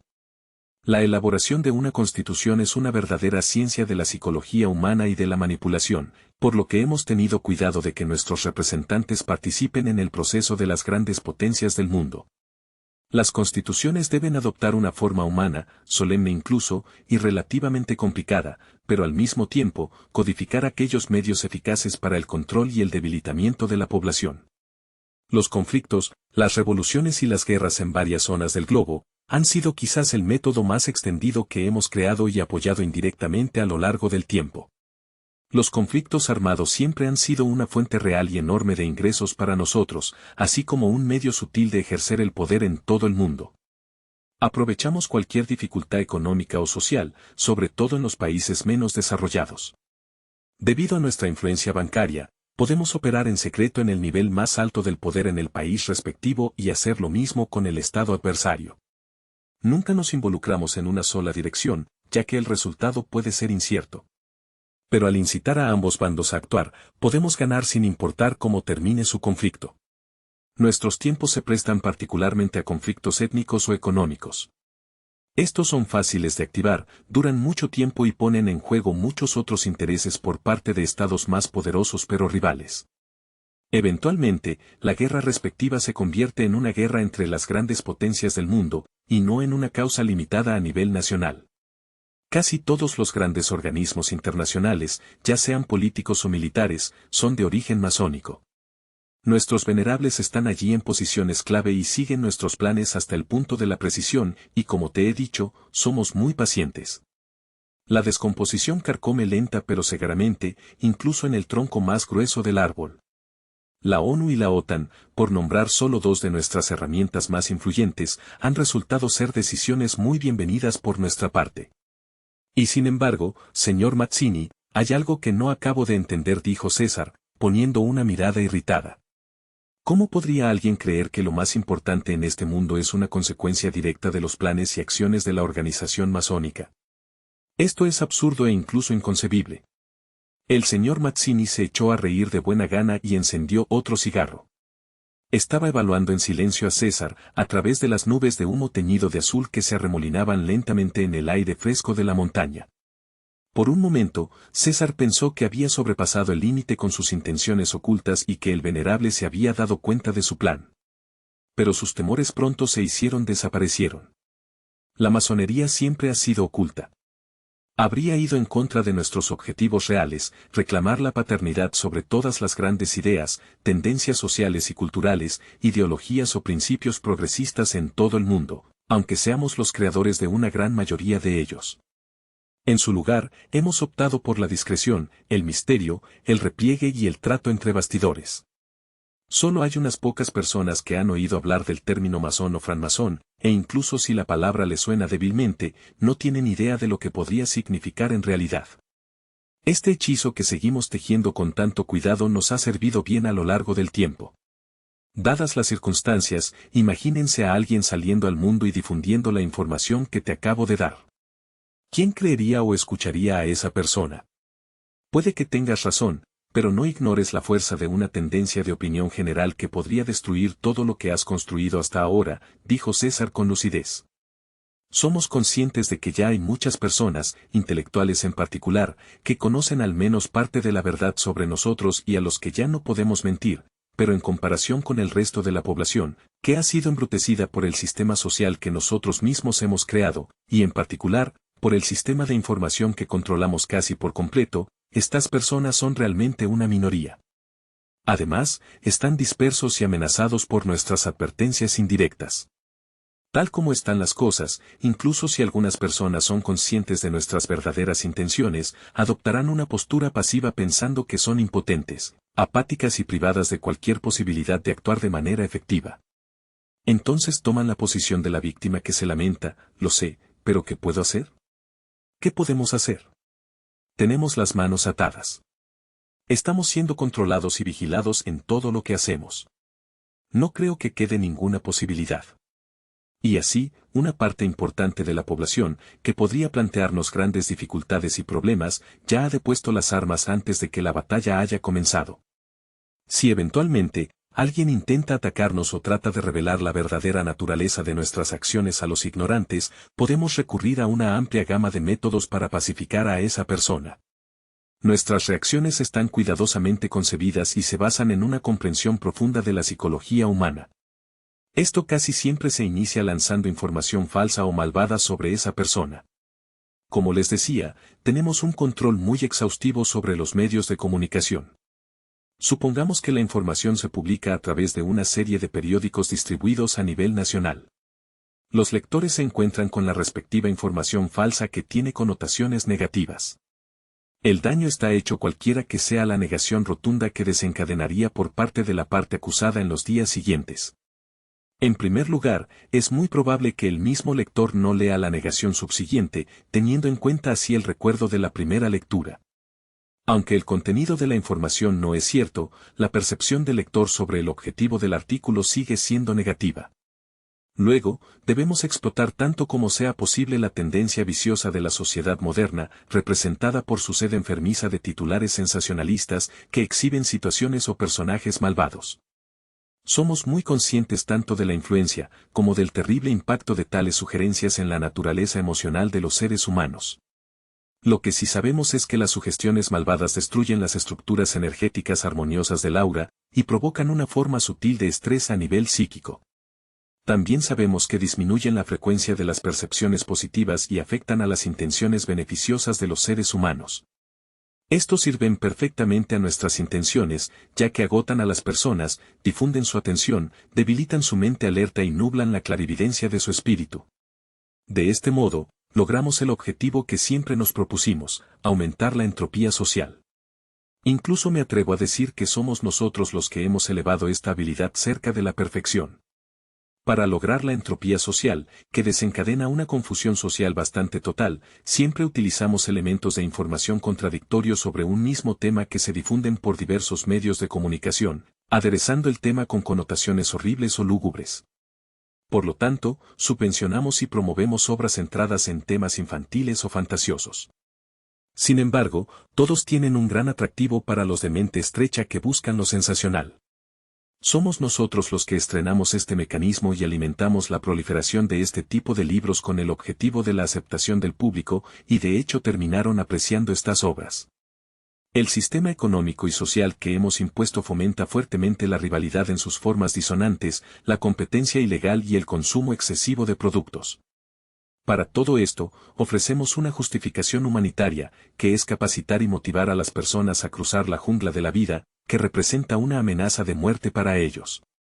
De hecho, esta insensata inquietud y obsesión de la gente, que la mantiene permanentemente ocupada y bajo constante presión, conduce a una disminución significativa de los valores morales y éticos genuinos, y a un crecimiento vicioso de la naturaleza humana. Aprovechamos al máximo estas ideas y oportunidades en todos y cada uno de los niveles de los medios. Dado este fuerte apoyo, también hemos alentado la proliferación de formas anómalas de sexualidad y pornografía que finalmente alcanzaron niveles increíbles. Hicimos esto como resultado de nuestras observaciones de que tanto la fuerza y la virilidad del hombre, como la sensibilidad e intuición de la mujer, disminuyen rápidamente cuando se someten a malas prácticas.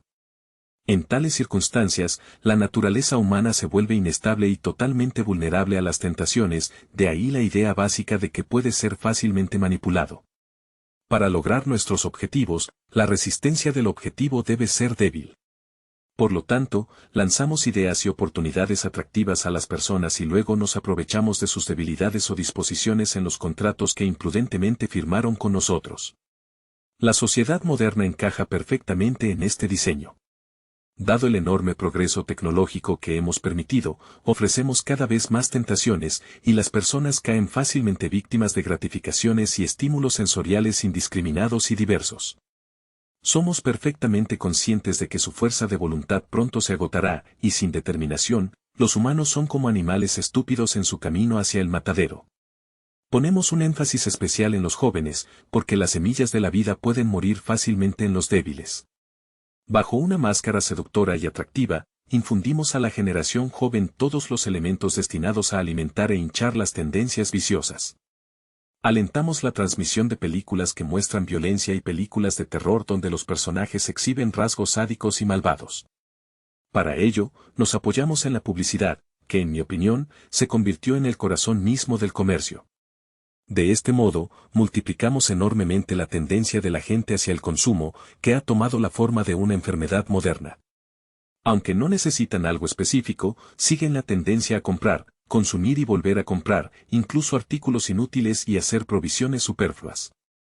Por otro lado, hay una estrecha relación entre la tentación del dinero y los medios por los cuales uno lo obtiene.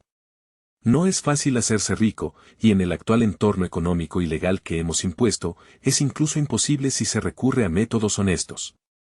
Es por eso que casi todo el grupo de ricos es vicioso y pervertido. La naturaleza deshonesta y retorcida de los ricos les hace mantener en secreto sus acciones, y esto desencadena obligaciones mutuas, especialmente mediante el chantaje. Somos muy hábiles para sacar el máximo provecho de estas situaciones, ya que somos los arquitectos de este método.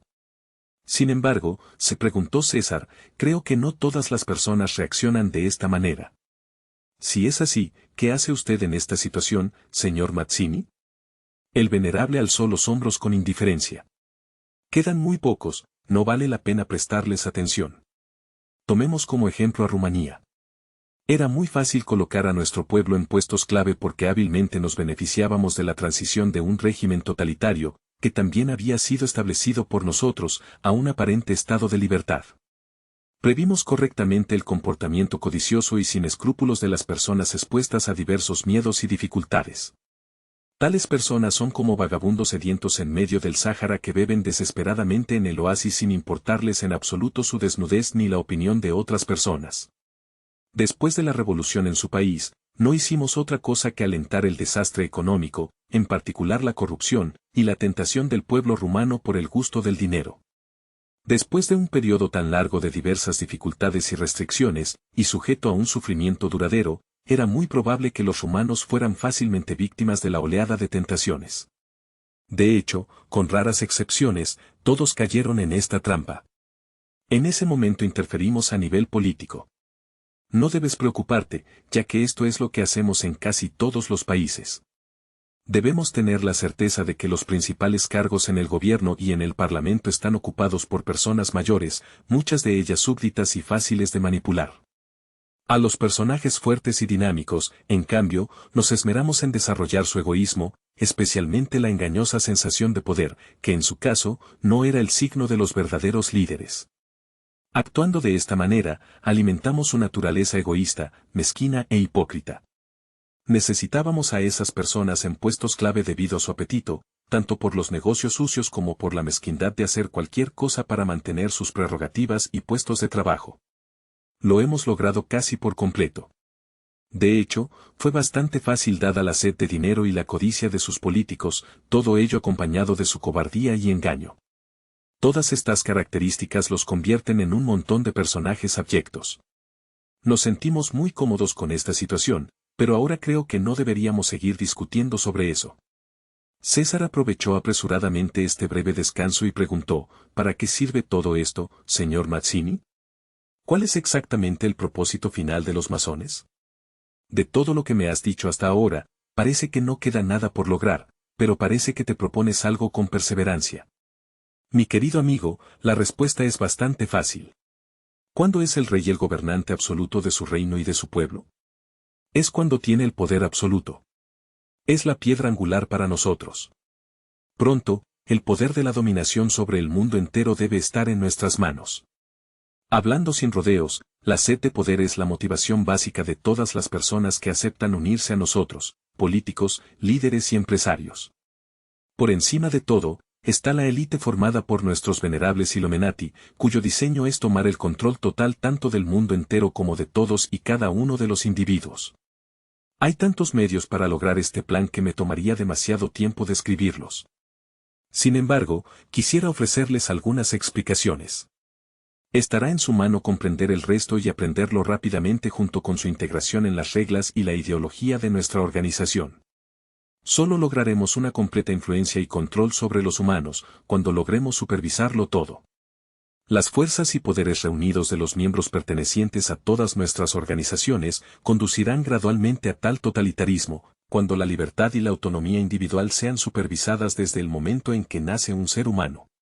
Para cerciorarnos de ello y experimentar la validez del resultado, inventamos, como un mero experimento, el comunismo. Sin embargo, nos dimos cuenta de que los constantes inconvenientes y la angustia de la gente, así como el culto a la personalidad que siempre iría a favor de los jefes de todos los países comunistas, creaban algunas tensiones e incluso podían permitir cierta claridad sobre la realidad para algunos individuos que podrían haber causado problemas con el tiempo. El sistema comunista solo fue apropiado durante un cierto periodo de tiempo durante varias décadas. Más tarde se volvió ineficiente e incluso peligroso para nuestros intereses. Cuando entendimos esto, decidimos terminar esta experiencia y dimos luz verde para los cambios políticos. Debíamos crear la ilusión de algo diferente, pero ya sabíamos que nada se podía cambiar en un día. Por lo tanto, esperábamos muchas rebeliones sociales destinadas a cambiar las mentalidades, los objetivos y la forma de pensar. Somos los que penetramos insidiosamente en las ideas principales del nuevo sistema social a través de los medios de comunicación, los políticos y creando constantemente nuevas grietas en las finanzas, particularmente destinadas a tensar la relación entre el pueblo y el gobierno. El bienestar no debería ser una condición general, pero queremos un cierto estrato de corruptos, que por lo tanto, van a apoyar nuestros intereses sin tener la menor idea de ello. Por el contrario, las apariencias siempre les hacen creer que les corresponde a ellos actuar y tomar decisiones y que tienen el poder que debemos apoyarles para no dejar que el hechizo se hunda. Lo que te estoy diciendo ahora es alto secreto en la masonería. No debes pensar que todos los miembros conocen nuestros misterios. El acceso a nuestras ideas y objetivos solo se permite paso a paso, y la información a revelar también se estructura en secuencia de etapas según su importancia. Como regla general, siempre actuamos en 3 niveles diferentes que describen claramente los deberes y el valor del hermano masónico. Aunque a vista de pájaro estos niveles parecen unos estratos independientes y superpuestos, todavía comprenden algunos anillos de enlace que tienen una importancia crucial para comprender cuáles son nuestros planes en todo el mundo. Pero estos anillos de enlace solo son conocidos por nuestros líderes, nuestros Illuminati mayores. El primer rango incluye a aquellos que se han unido recientemente a nuestras logias masónicas y que aún no son lo suficientemente importantes como para que les confiemos tareas serias. Son nuestros trabajadores diarios, es decir, aquellos que realizan muchos trabajos insignificantes que son muy útiles, sin embargo, en su conjunto, preparan el escenario para nuestros grandes golpes.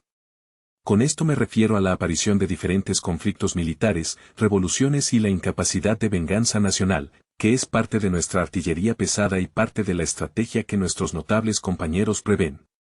Pero estas acciones de gran alcance solo surgen después de que el material está listo. Esto es después de que nuestros trabajadores diarios actúen durante un tiempo, todo bajo nuestra guía en la sombra, sin conocer con precisión el objetivo real. Las personas que pertenecen a este rango son particularmente los nuevos ricos y bastante estrechos de mente, que buscan títulos, rangos y reconocimiento social. En su conjunto, son los snobs, portadores de un complejo de inferioridad que tratan de equilibrar pensando que pertenecen a la alta sociedad, o incluso que forman parte de este estrato social. Se supone que están llenos de vanidad, hipocresía y egoísmo, que tienen cierto poder financiero, pero no lo suficientemente ricos como para no anhelar en secreto una vida real. Aún así, es absolutamente necesario que sean algunos de nuestros líderes políticos, ya que necesitamos controlar las palancas y la influencia tanto a nivel gubernamental como a nivel local inferior, ya que aquí es donde la intriga comienza su camino hacia el centro. Es por eso que tratamos principalmente de atraer a este rango a profesores, abogados, médicos, inspectores, alcaldes y ciertos empresarios de la zona. Para todas estas personas hemos creado algunas válvulas o motivación para atraerlos y luego usarlos para nuestro beneficio. Hay algunos clubes selectos, como Rotary o Lions, que les dan la ilusión de que pertenecen a la alta sociedad del país y por lo tanto, están liderando la sociedad. De hecho, estos clubes no son más que un polvo en sus ojos, un escudo contra posibles ataques, ya que las personas que pertenecen a ellos lucharán impávidamente para preservar los privilegios que alcanzaron como miembros de la llamada alta vida. Se sienten atraídos y estimulados por un frente serio y selecto de esa sociedad elitista, donde solo se sabe que penetran las personas buenas, personas que representan la flor innata de la sociedad y conservan el poder y la influencia en las diferentes estructuras estatales. Se trata de una imagen muy atractiva que mantenemos por el lujo y por permitir relaciones de alto rango y apoyo financiero. Pero, lo vuelvo a subrayar, todas estas cosas crean obligaciones. Nuestro principal interés es generar grandes diferencias entre los estratos sociales. Esto significa personas que son bastante ricas o muy pobres sin una capa intermedia y de apoyo en el medio. Es así como mantenemos una condición social general, que hace creer a las personas que deben enfrentar un asalto continuo, y luchar incesantemente para ganarse la vida día a día o para aumentar aún más sus posesiones. Esta tensión y ansiedad suministrarán el elemento miedo. Mientras exista el miedo, no hay lugar para la paz, el consuelo, la relajación o la espiritualidad. Es por eso que queremos obstruir cualquier camino hacia el bien, la armonía y la creencia religiosa genuina que dañaría nuestro poder y control. ¿A qué te refieres?, preguntó César en tono irritado. ¿Que no tienes religión alguna, y por el contrario, quieres socavarla? ¿Religión? Considere cuidadosamente lo que está sucediendo en el mundo en estos días. Piensen en el odio racias, en las sectas desviadas que se vuelven fanáticas en nombre de un Dios único pero particular. Los interminables conflictos entre naciones se basan principalmente en divergencias religiosas. Piensen en la corrupción y la cobardía de la Iglesia cristiana, la vanidad ortodoxa y la manipulación católica. De hecho, seguimos siendo nosotros los que hemos dirigido estas cosas entre bastidores, particularmente por las intrigas e ideas perversas, implementadas en el momento adecuado en algunos puntos clave bajo el poder de algunas personas. A cambio, le damos a la gente el reino del arquitecto universal que realmente puede cuidar bien de ellos. Lo llamas el príncipe de las tinieblas. No tiene importancia. En primer lugar, debes hacer un seguimiento persistente de tu propio interés en todo lo que haces. Esto requerirá grandes esfuerzos y compromisos, a veces bastante serios. Por ejemplo, esto puede incluir negar tu religión e incluso regalar tu alma, pero probarás el poder, la riqueza y la extraordinaria influencia en los altos niveles de la sociedad. Eso es interesante, dijo César con una actitud sutil e irónica, todo de acuerdo con su plan inicial. Solía tener algunos conceptos diferentes, sin embargo, lo que dices aquí me parece bastante atractivo. No creas que estos hechos son conocidos por todo el mundo, dijo el venerable Mazzini con entusiasmo. Lejos de todo, te hablé de 3 niveles básicos y su importancia en nuestra organización masónica. Ahora comprendéis que la primera fila de los jornaleros no tiene acceso a esa información que concierne a los aspectos secretos de la masonería, particularmente a nuestros planes mundiales. Los miembros de la segunda fila, sin embargo, pueden cumplir con algunos de nuestros acuerdos internacionales, de modo que si profundizan en los acuerdos políticos y gubernamentales, reciben mucho más apoyo de nuestras poderosas logias. En particular, establecemos para ellos una jerarquía específica de escalones o rangos, hasta el grado 33. Es importante notar cómo las personas pueden apegarse a sus títulos, sus publicaciones y reconocimientos, y esto lo tenemos muy en cuenta dentro de nuestra organización. Un masón de grado 33 puede representar una figura básica en nuestra estructura general. Con el tiempo, tratamos de difundir la idea de que esta es la cima de la pirámide masónica. Sin embargo, quiero mencionarte en particular que el segundo rango no es más que el comienzo de la élite masónica mundial. Esto se oculta cuidadosamente. Sin embargo, algunos rumores se han escapado en el tiempo. Hay que saber que estamos en la cúspide de la pirámide y no podemos ser demandados en los tribunales. No hay ninguna otra estructura estatal por encima de nosotros por la sencilla razón de que las hemos creado casi todas. Esto significa que eres dueño del poder al más alto nivel, interrumpió César pensativo. ¿Cómo es posible que el tercer rango de masones, a los que usted se refirió como la élite masónica mundial, pueda poseer tal poder sin ser conocido? No necesitamos que se reconozca la forma en que lo estás pensando. Podemos aparecer en la sociedad, particularmente por medio de los títulos nobiliarios heredados, o como grandes banqueros que se ocupan de sus negocios. Siempre nos preocupamos de mantenernos cerca de las llamadas acciones benéficas a través de algunas fundaciones que también nos pertenecen. De hecho, estas fundaciones nos permiten transferir grandes cantidades de dinero bajo el color de la legalidad y los objetivos filantrópicos. Somos nosotros los que conservamos, de hecho, el monopolio financiero mundial, ya que controlamos todos los mercados monetarios. El proyecto de control mundial está meticulosamente establecido. ¿Cómo se las arregló para controlar las finanzas mundiales?, preguntó César. Nadie puede tener acceso a todo el dinero en circulación. Nosotros controlamos principalmente este dinero, pero nuestra verdadera influencia consiste en las enormes deudas que básicamente imponemos a todos los gobiernos para hacer frente a la economía y por lo tanto, en el campo social, de la manera que nos gusta. Este es básicamente el objetivo principal para el cual fundamos dos altas estructuras financieras en el mundo, el Banco Mundial y el Fondo Monetario Internacional, FMI. Pero el golpe más fuerte que hizo nuestro mayor éxito fue endeudar a los Estados Unidos, para que cayeran completamente bajo la política financiera que organizamos. Tal como dije, la esencia en tal política es el interés de los préstamos y las deudas subsiguientes y todas las formas de obligaciones o concesiones que resulten a nuestro favor. Así es como controlamos el mundo económico y lo dirigimos a donde nos plazca. Podemos crear una verdadera inestabilidad u obstruir los pagos, cuando tenemos un interés particular. Los países en bancarrota es lo que mejor se nos da, porque así podemos gobernar indirectamente a todo un pueblo. Obviamente, fijamos y conectamos estas estrategias de antemano mediante la desinformación a través de los medios de comunicación internacionales que también nos pertenecen. Este sistema demostró ser muy eficiente en el tiempo y lo gestionamos adecuadamente. En caso de que haya alguien que se oponga, normalmente no habría problema en prescindir de él, como personalidad política o social, gracias a nuestras innumerables relaciones, a la corrupción y a nuestro control sobre el sistema financiero. Hay algunos casos especiales, como el de Estados Unidos, en los que no podemos permitir ningún error o acción exterior, excepto las que proporcionamos. Es por eso que cada presidente de los Estados Unidos es nuestra elección y el resultado de nuestros objetivos masónicos. Debe ser absolutamente un miembro destacado en nuestras logias masónicas. La mayoría de las veces pertenecen a la segunda fila. Para disimular a la perfección las maniobras políticas y financieras que desplegamos, exigimos la idea más espectacular y también hilarante que logramos implementar ante las multitudes en los últimos 200 años.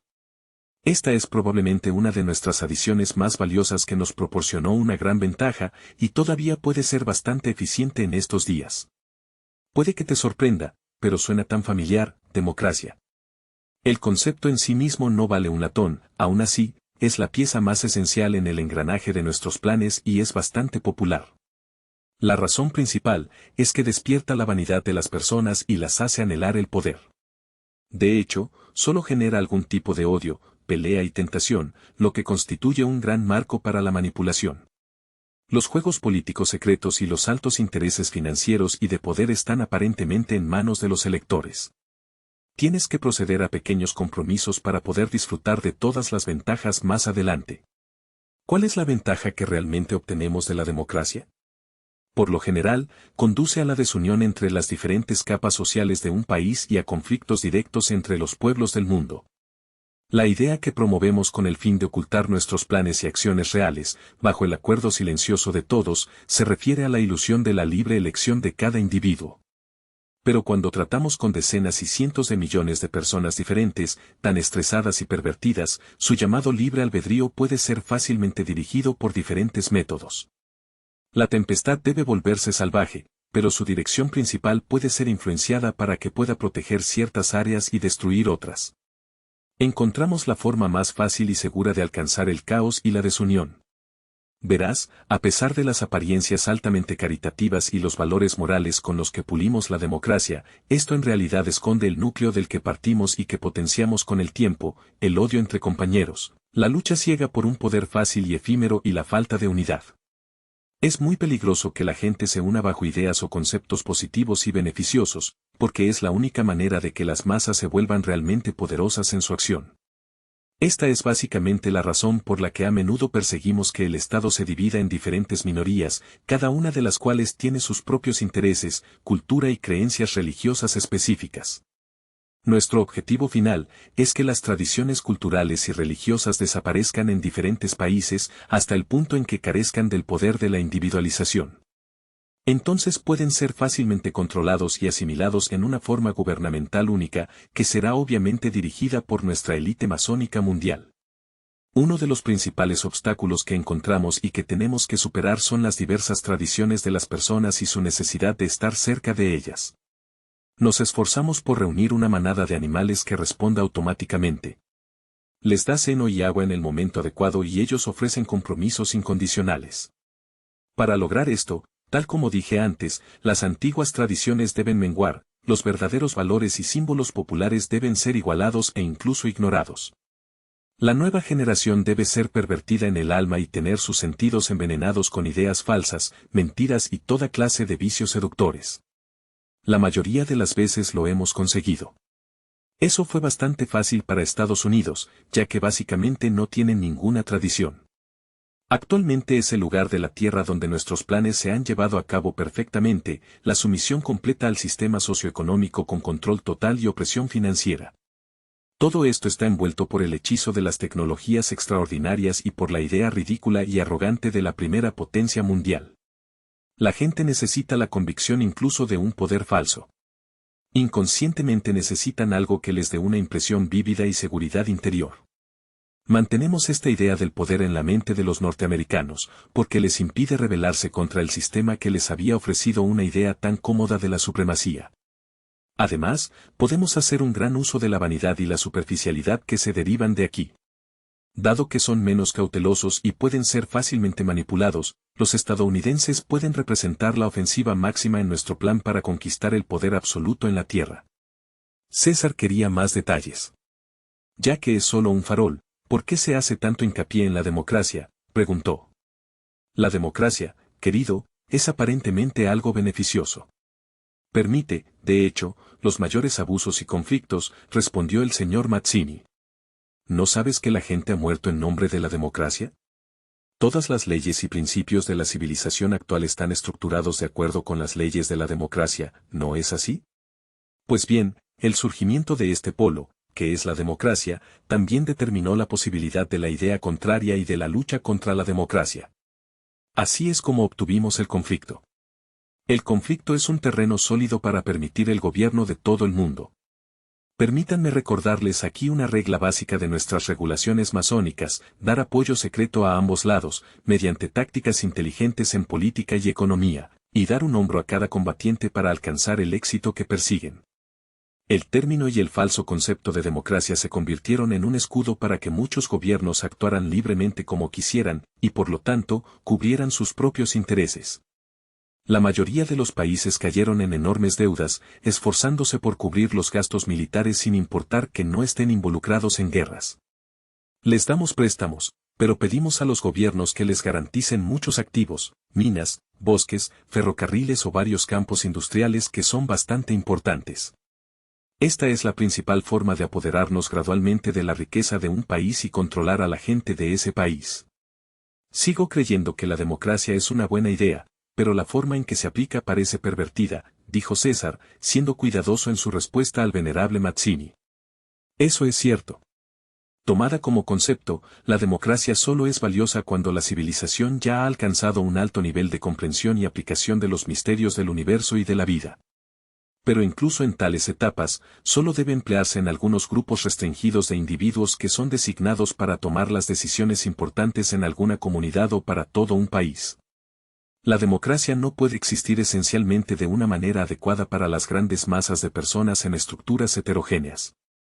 Lo que sí sabemos es que significa un concepto viable solo para las sociedades a las que se les han dado direcciones beneficiosas y en las que la gente piensa y actúa en general con la misma voz, y que tienen un alto nivel de conciencia. Pero no es en absoluto el caso de la civilización moderna.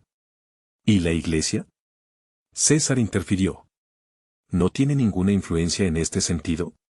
Sé con certeza que las masas confían seriamente en la Iglesia y la siguen. El mayor Mazzini no pudo disimular su irritabilidad. La Iglesia cristiana es uno de los enemigos más peligrosos que tenemos. Su influencia es bastante grande todavía, pero nos esforzamos por disminuirla tanto como sea posible. Al hacerlo, nos dirigimos especialmente a la generación joven, a la que intentamos desequilibrar con nuestras ideas. Nos esforzamos principalmente por dar a la gente las ideas de libertad y democracia, que se sabe que la civilización moderna malinterpreta y utiliza indebidamente. Todo el mundo apoya la libertad y la democracia y habla de ello, pero apenas piensa en las guerras, los conflictos, las tensiones y los malentendidos más habituales que nunca en el mundo. Y nunca consideran esto a la luz de la buena voluntad, la caridad y la paz que se declaran en todo el mundo. Así es como le dimos el rango supremo a la hipocresía de los gobernantes y lo aprovechamos al máximo. También contamos con la falta de sentido común, la vanidad y la jactancia de la mayoría de las personas que se imaginan que entienden muy bien la estructura de la democracia y la libertad de expresión. Cuando se les da un marco así, las personas promedio se vuelven importantes y mejoran este sentimiento a una escala bastante ridícula. En su mezquina existencia bajo sus preocupaciones cotidianas, la gente incluso imagina que los líderes políticos confían en ellos y en su opinión. Por lo tanto, los políticos dan a la gente la impresión de que su opinión es competente. De hecho, solo persiguen una fuerte influencia sobre los votantes, a los que hay que instar no a sus propias necesidades, sino a los intereses de los líderes, generalmente ocultos bajo promesas y plataformas delirantes en la política. Así es como somos protegidos por los mismos que queremos oprimir. En caso de que pueda surgir alguna posición de resistencia en el contexto general, el representante debe ser eliminado de inmediato. Por lo general, procedemos al menosprecio por medio de los medios de comunicación. Continuamos con la sátira, que nos ayuda a despertar las sospechas y la desconfianza de las personas, como preocupaciones sobre el comportamiento y las declaraciones de esa persona. Eventualmente, nadie le dará crédito a una persona así. Dado que desplegamos ataques concéntricos y perseverantes, a menudo aderezados con chantajes, el sujeto pronto se sentirá desamparado y acusado por lo que se atrevió a escribir o decir. Será amenazado, chantajeado y discriminado en la sociedad para que finalmente ceda. Se retractará del coraje que demostró al principio, porque ahora quiere recuperar sus ventajas. A veces incluso se convierte en nuestro socio. Este es el principal drama que hemos creado en la sociedad, la mayoría de la gente es débil y cobarde. Son más bien pocos los que resisten nuestros ataques y estrategias. Sin embargo, estas personas obstruyen nuestras acciones, y lo que es peor, se ganan la consideración y la ayuda del público. Esto significa unidad y fuerza en objetivos comunes, que es justo lo que estamos tratando de bloquear. Peor aún es que algunas de estas personas y grupos observan técnicas esotéricas muy conocidas que aplican para contrarrestar nuestras acciones. Bueno, es cierto que nuestros mayores, los Illuminati, también hacen uso de técnicas secretas de persuasión e influencia, para determinar efectos específicos en el mundo físico. Sin embargo, a veces nos sentimos avergonzados e incluso obstruidos en la realización de nuestros planes por las fuerzas opuestas. Es por eso que necesitamos absolutamente atraer a personas como tú, que ya han alcanzado poderes notables. Estamos dispuestos a ofrecer mucho en su lugar. Esta es la única forma en que puedes vivir tu vida de verdad. Hablando de los ataques contra la organización masónica, no sacan a la luz sus planes y sus intenciones, dijo César, tratando de evitar una respuesta clara. Algunas personas que se oponen firmemente a nuestros planes, sí saben la verdad sobre nosotros. Puesto que las técnicas ordinarias de aniquilación no son tan eficientes en tales casos, organizamos un artificio. Elegimos algunos miembros venerables, particularmente entre los que están en la segunda fila, y les hacemos presentar a la audiencia, por medio de nuestros medios controlados, algunos aspectos concernientes a nuestra organización. Tienen entrevistas y escriben libros o artículos donde se describen algunos aspectos reales e inofensivos sobre nuestra estructura y actividades. El principio que seguimos en proporción es 1/4 parte de la realidad y 3/4 partes falsa. La gran cantidad de datos que se entregan a la audiencia contiene información real que no podemos negar de todos modos, pero que es expuesta por los miembros de nuestra organización. ¿Cómo podría alguien sospechar que ocultamos información si la ofrecemos libremente? Obviamente, esas cosas verdaderas están envueltas y adornadas con mentiras para que la gente no se entere de ello, y por lo tanto, deje de investigar el tema. Somos nosotros los que debemos sacar provecho de esto, porque nuestros enemigos ya no pueden presentar la verdad que ya dijimos en una forma pervertida. Incluso si tratan de ocuparse de otros campos de nuestra actividad, nos haremos pasar por víctimas oprimidas inocentes y también disfrutaremos del apoyo de algunas personas maduras e influyentes. Actualmente comenzamos a abordar esta estrategia, ya que ya es hora de que salgamos de la sombra que habíamos elegido deliberadamente durante años. Debido al conflicto más agudo, permanecer demasiado tiempo a la sombra, ahora causaría muchos más problemas que ventajas. Es por eso, que en los últimos 20 años más o menos, comenzamos a salir un poco al escenario, diciendo pedazos de verdad junto con muchas otras mentiras. Sabíamos muy bien que repetir una mentira se convertiría en verdad a largo plazo, lo que haría que la gente perdiera la vigilancia. Sin embargo, la lucha está cada vez más cerca, ya que la reacción del público también se volvió inesperada. Debemos dar la impresión de que estamos ayudando a las personas y que las apoyamos en la necesidad y el dolor. Nuestras principales orientaciones, particularmente sostenidas por nuestros políticos, fingen un gran interés por los problemas actuales de la gente, producidos principalmente por la recesión económica mundial, gestionada por nuestra organización. Por eso, valiéndose de nuestros jornaleros de los que os acabo de hablar, ayudados por sus acólitos, intentamos dar la idea de que nos interesamos profundamente por estos aspectos y nos esforzamos por mejorarlos. De hecho, todo este espectáculo a la luz de los pies solo tiene la intención de ganar el crédito de las masas para que en el momento adecuado y en la coyuntura perfecta, tomemos posesión de la dirección política y económica en todo el mundo y formemos un gobierno mundial único bajo nuestro orden completo y total. Por lo tanto, debemos ganarnos la confianza de la gente tanto como sea posible para dar la impresión de una secuencia natural de hechos, a saber, la terrible crisis mundial que se avecina, y así nos erigiremos como redentores de la humanidad, ya que poseemos los recursos financieros para hacerlo. Básicamente, la tarea no es tan difícil ya que la vigilancia de las masas ya está debilitada por otras estrategias que venimos aplicando con éxito desde hace tiempo, la rutina diaria de trabajo, los programas de televisión estructurados para inocular una actitud pasiva en el subconsciente de las personas con falta de reacción y discriminación, los alimentos químicos, los medicamentos y todo tipo de enfermedades. Mientras decía eso, el señor Mazzini echó un vistazo de repente al elegante reloj que llevaba en la muñeca, incrustado en diamantes. Ya había caído la tarde y hacía frío. Creo que ya es hora de que nos detengamos, dijo el venerable.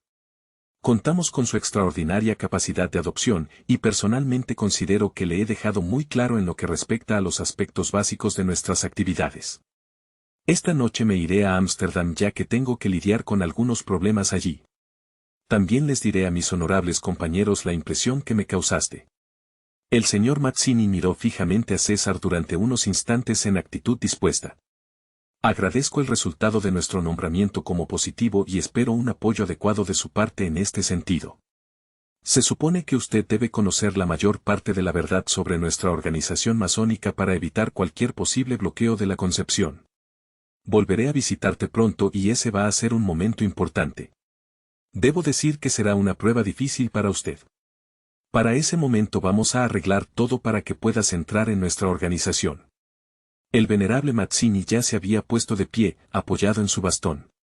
César lo acompañó hasta el helicóptero. Al parecer, su estrategia estaba dando sus frutos, ya que no tuvo dificultades para persuadir a César y tampoco se quedó atascado en ninguna obligación.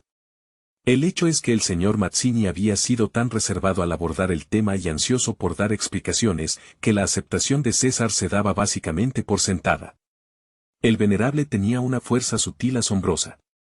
De no haber sido por el notable equilibrio psíquico y el perfecto control de la energía de su mente, César no habría logrado enfrentarse a la increíble influencia activa que el masón podía demostrar cuando quería superar algo. César dijo que en tales situaciones, la frecuencia psíquica del venerable masón era tan fuerte y dominante que sin duda habría producido un grave efecto hipnótico sobre una persona común, incapaz de controlar los niveles superiores de su mente.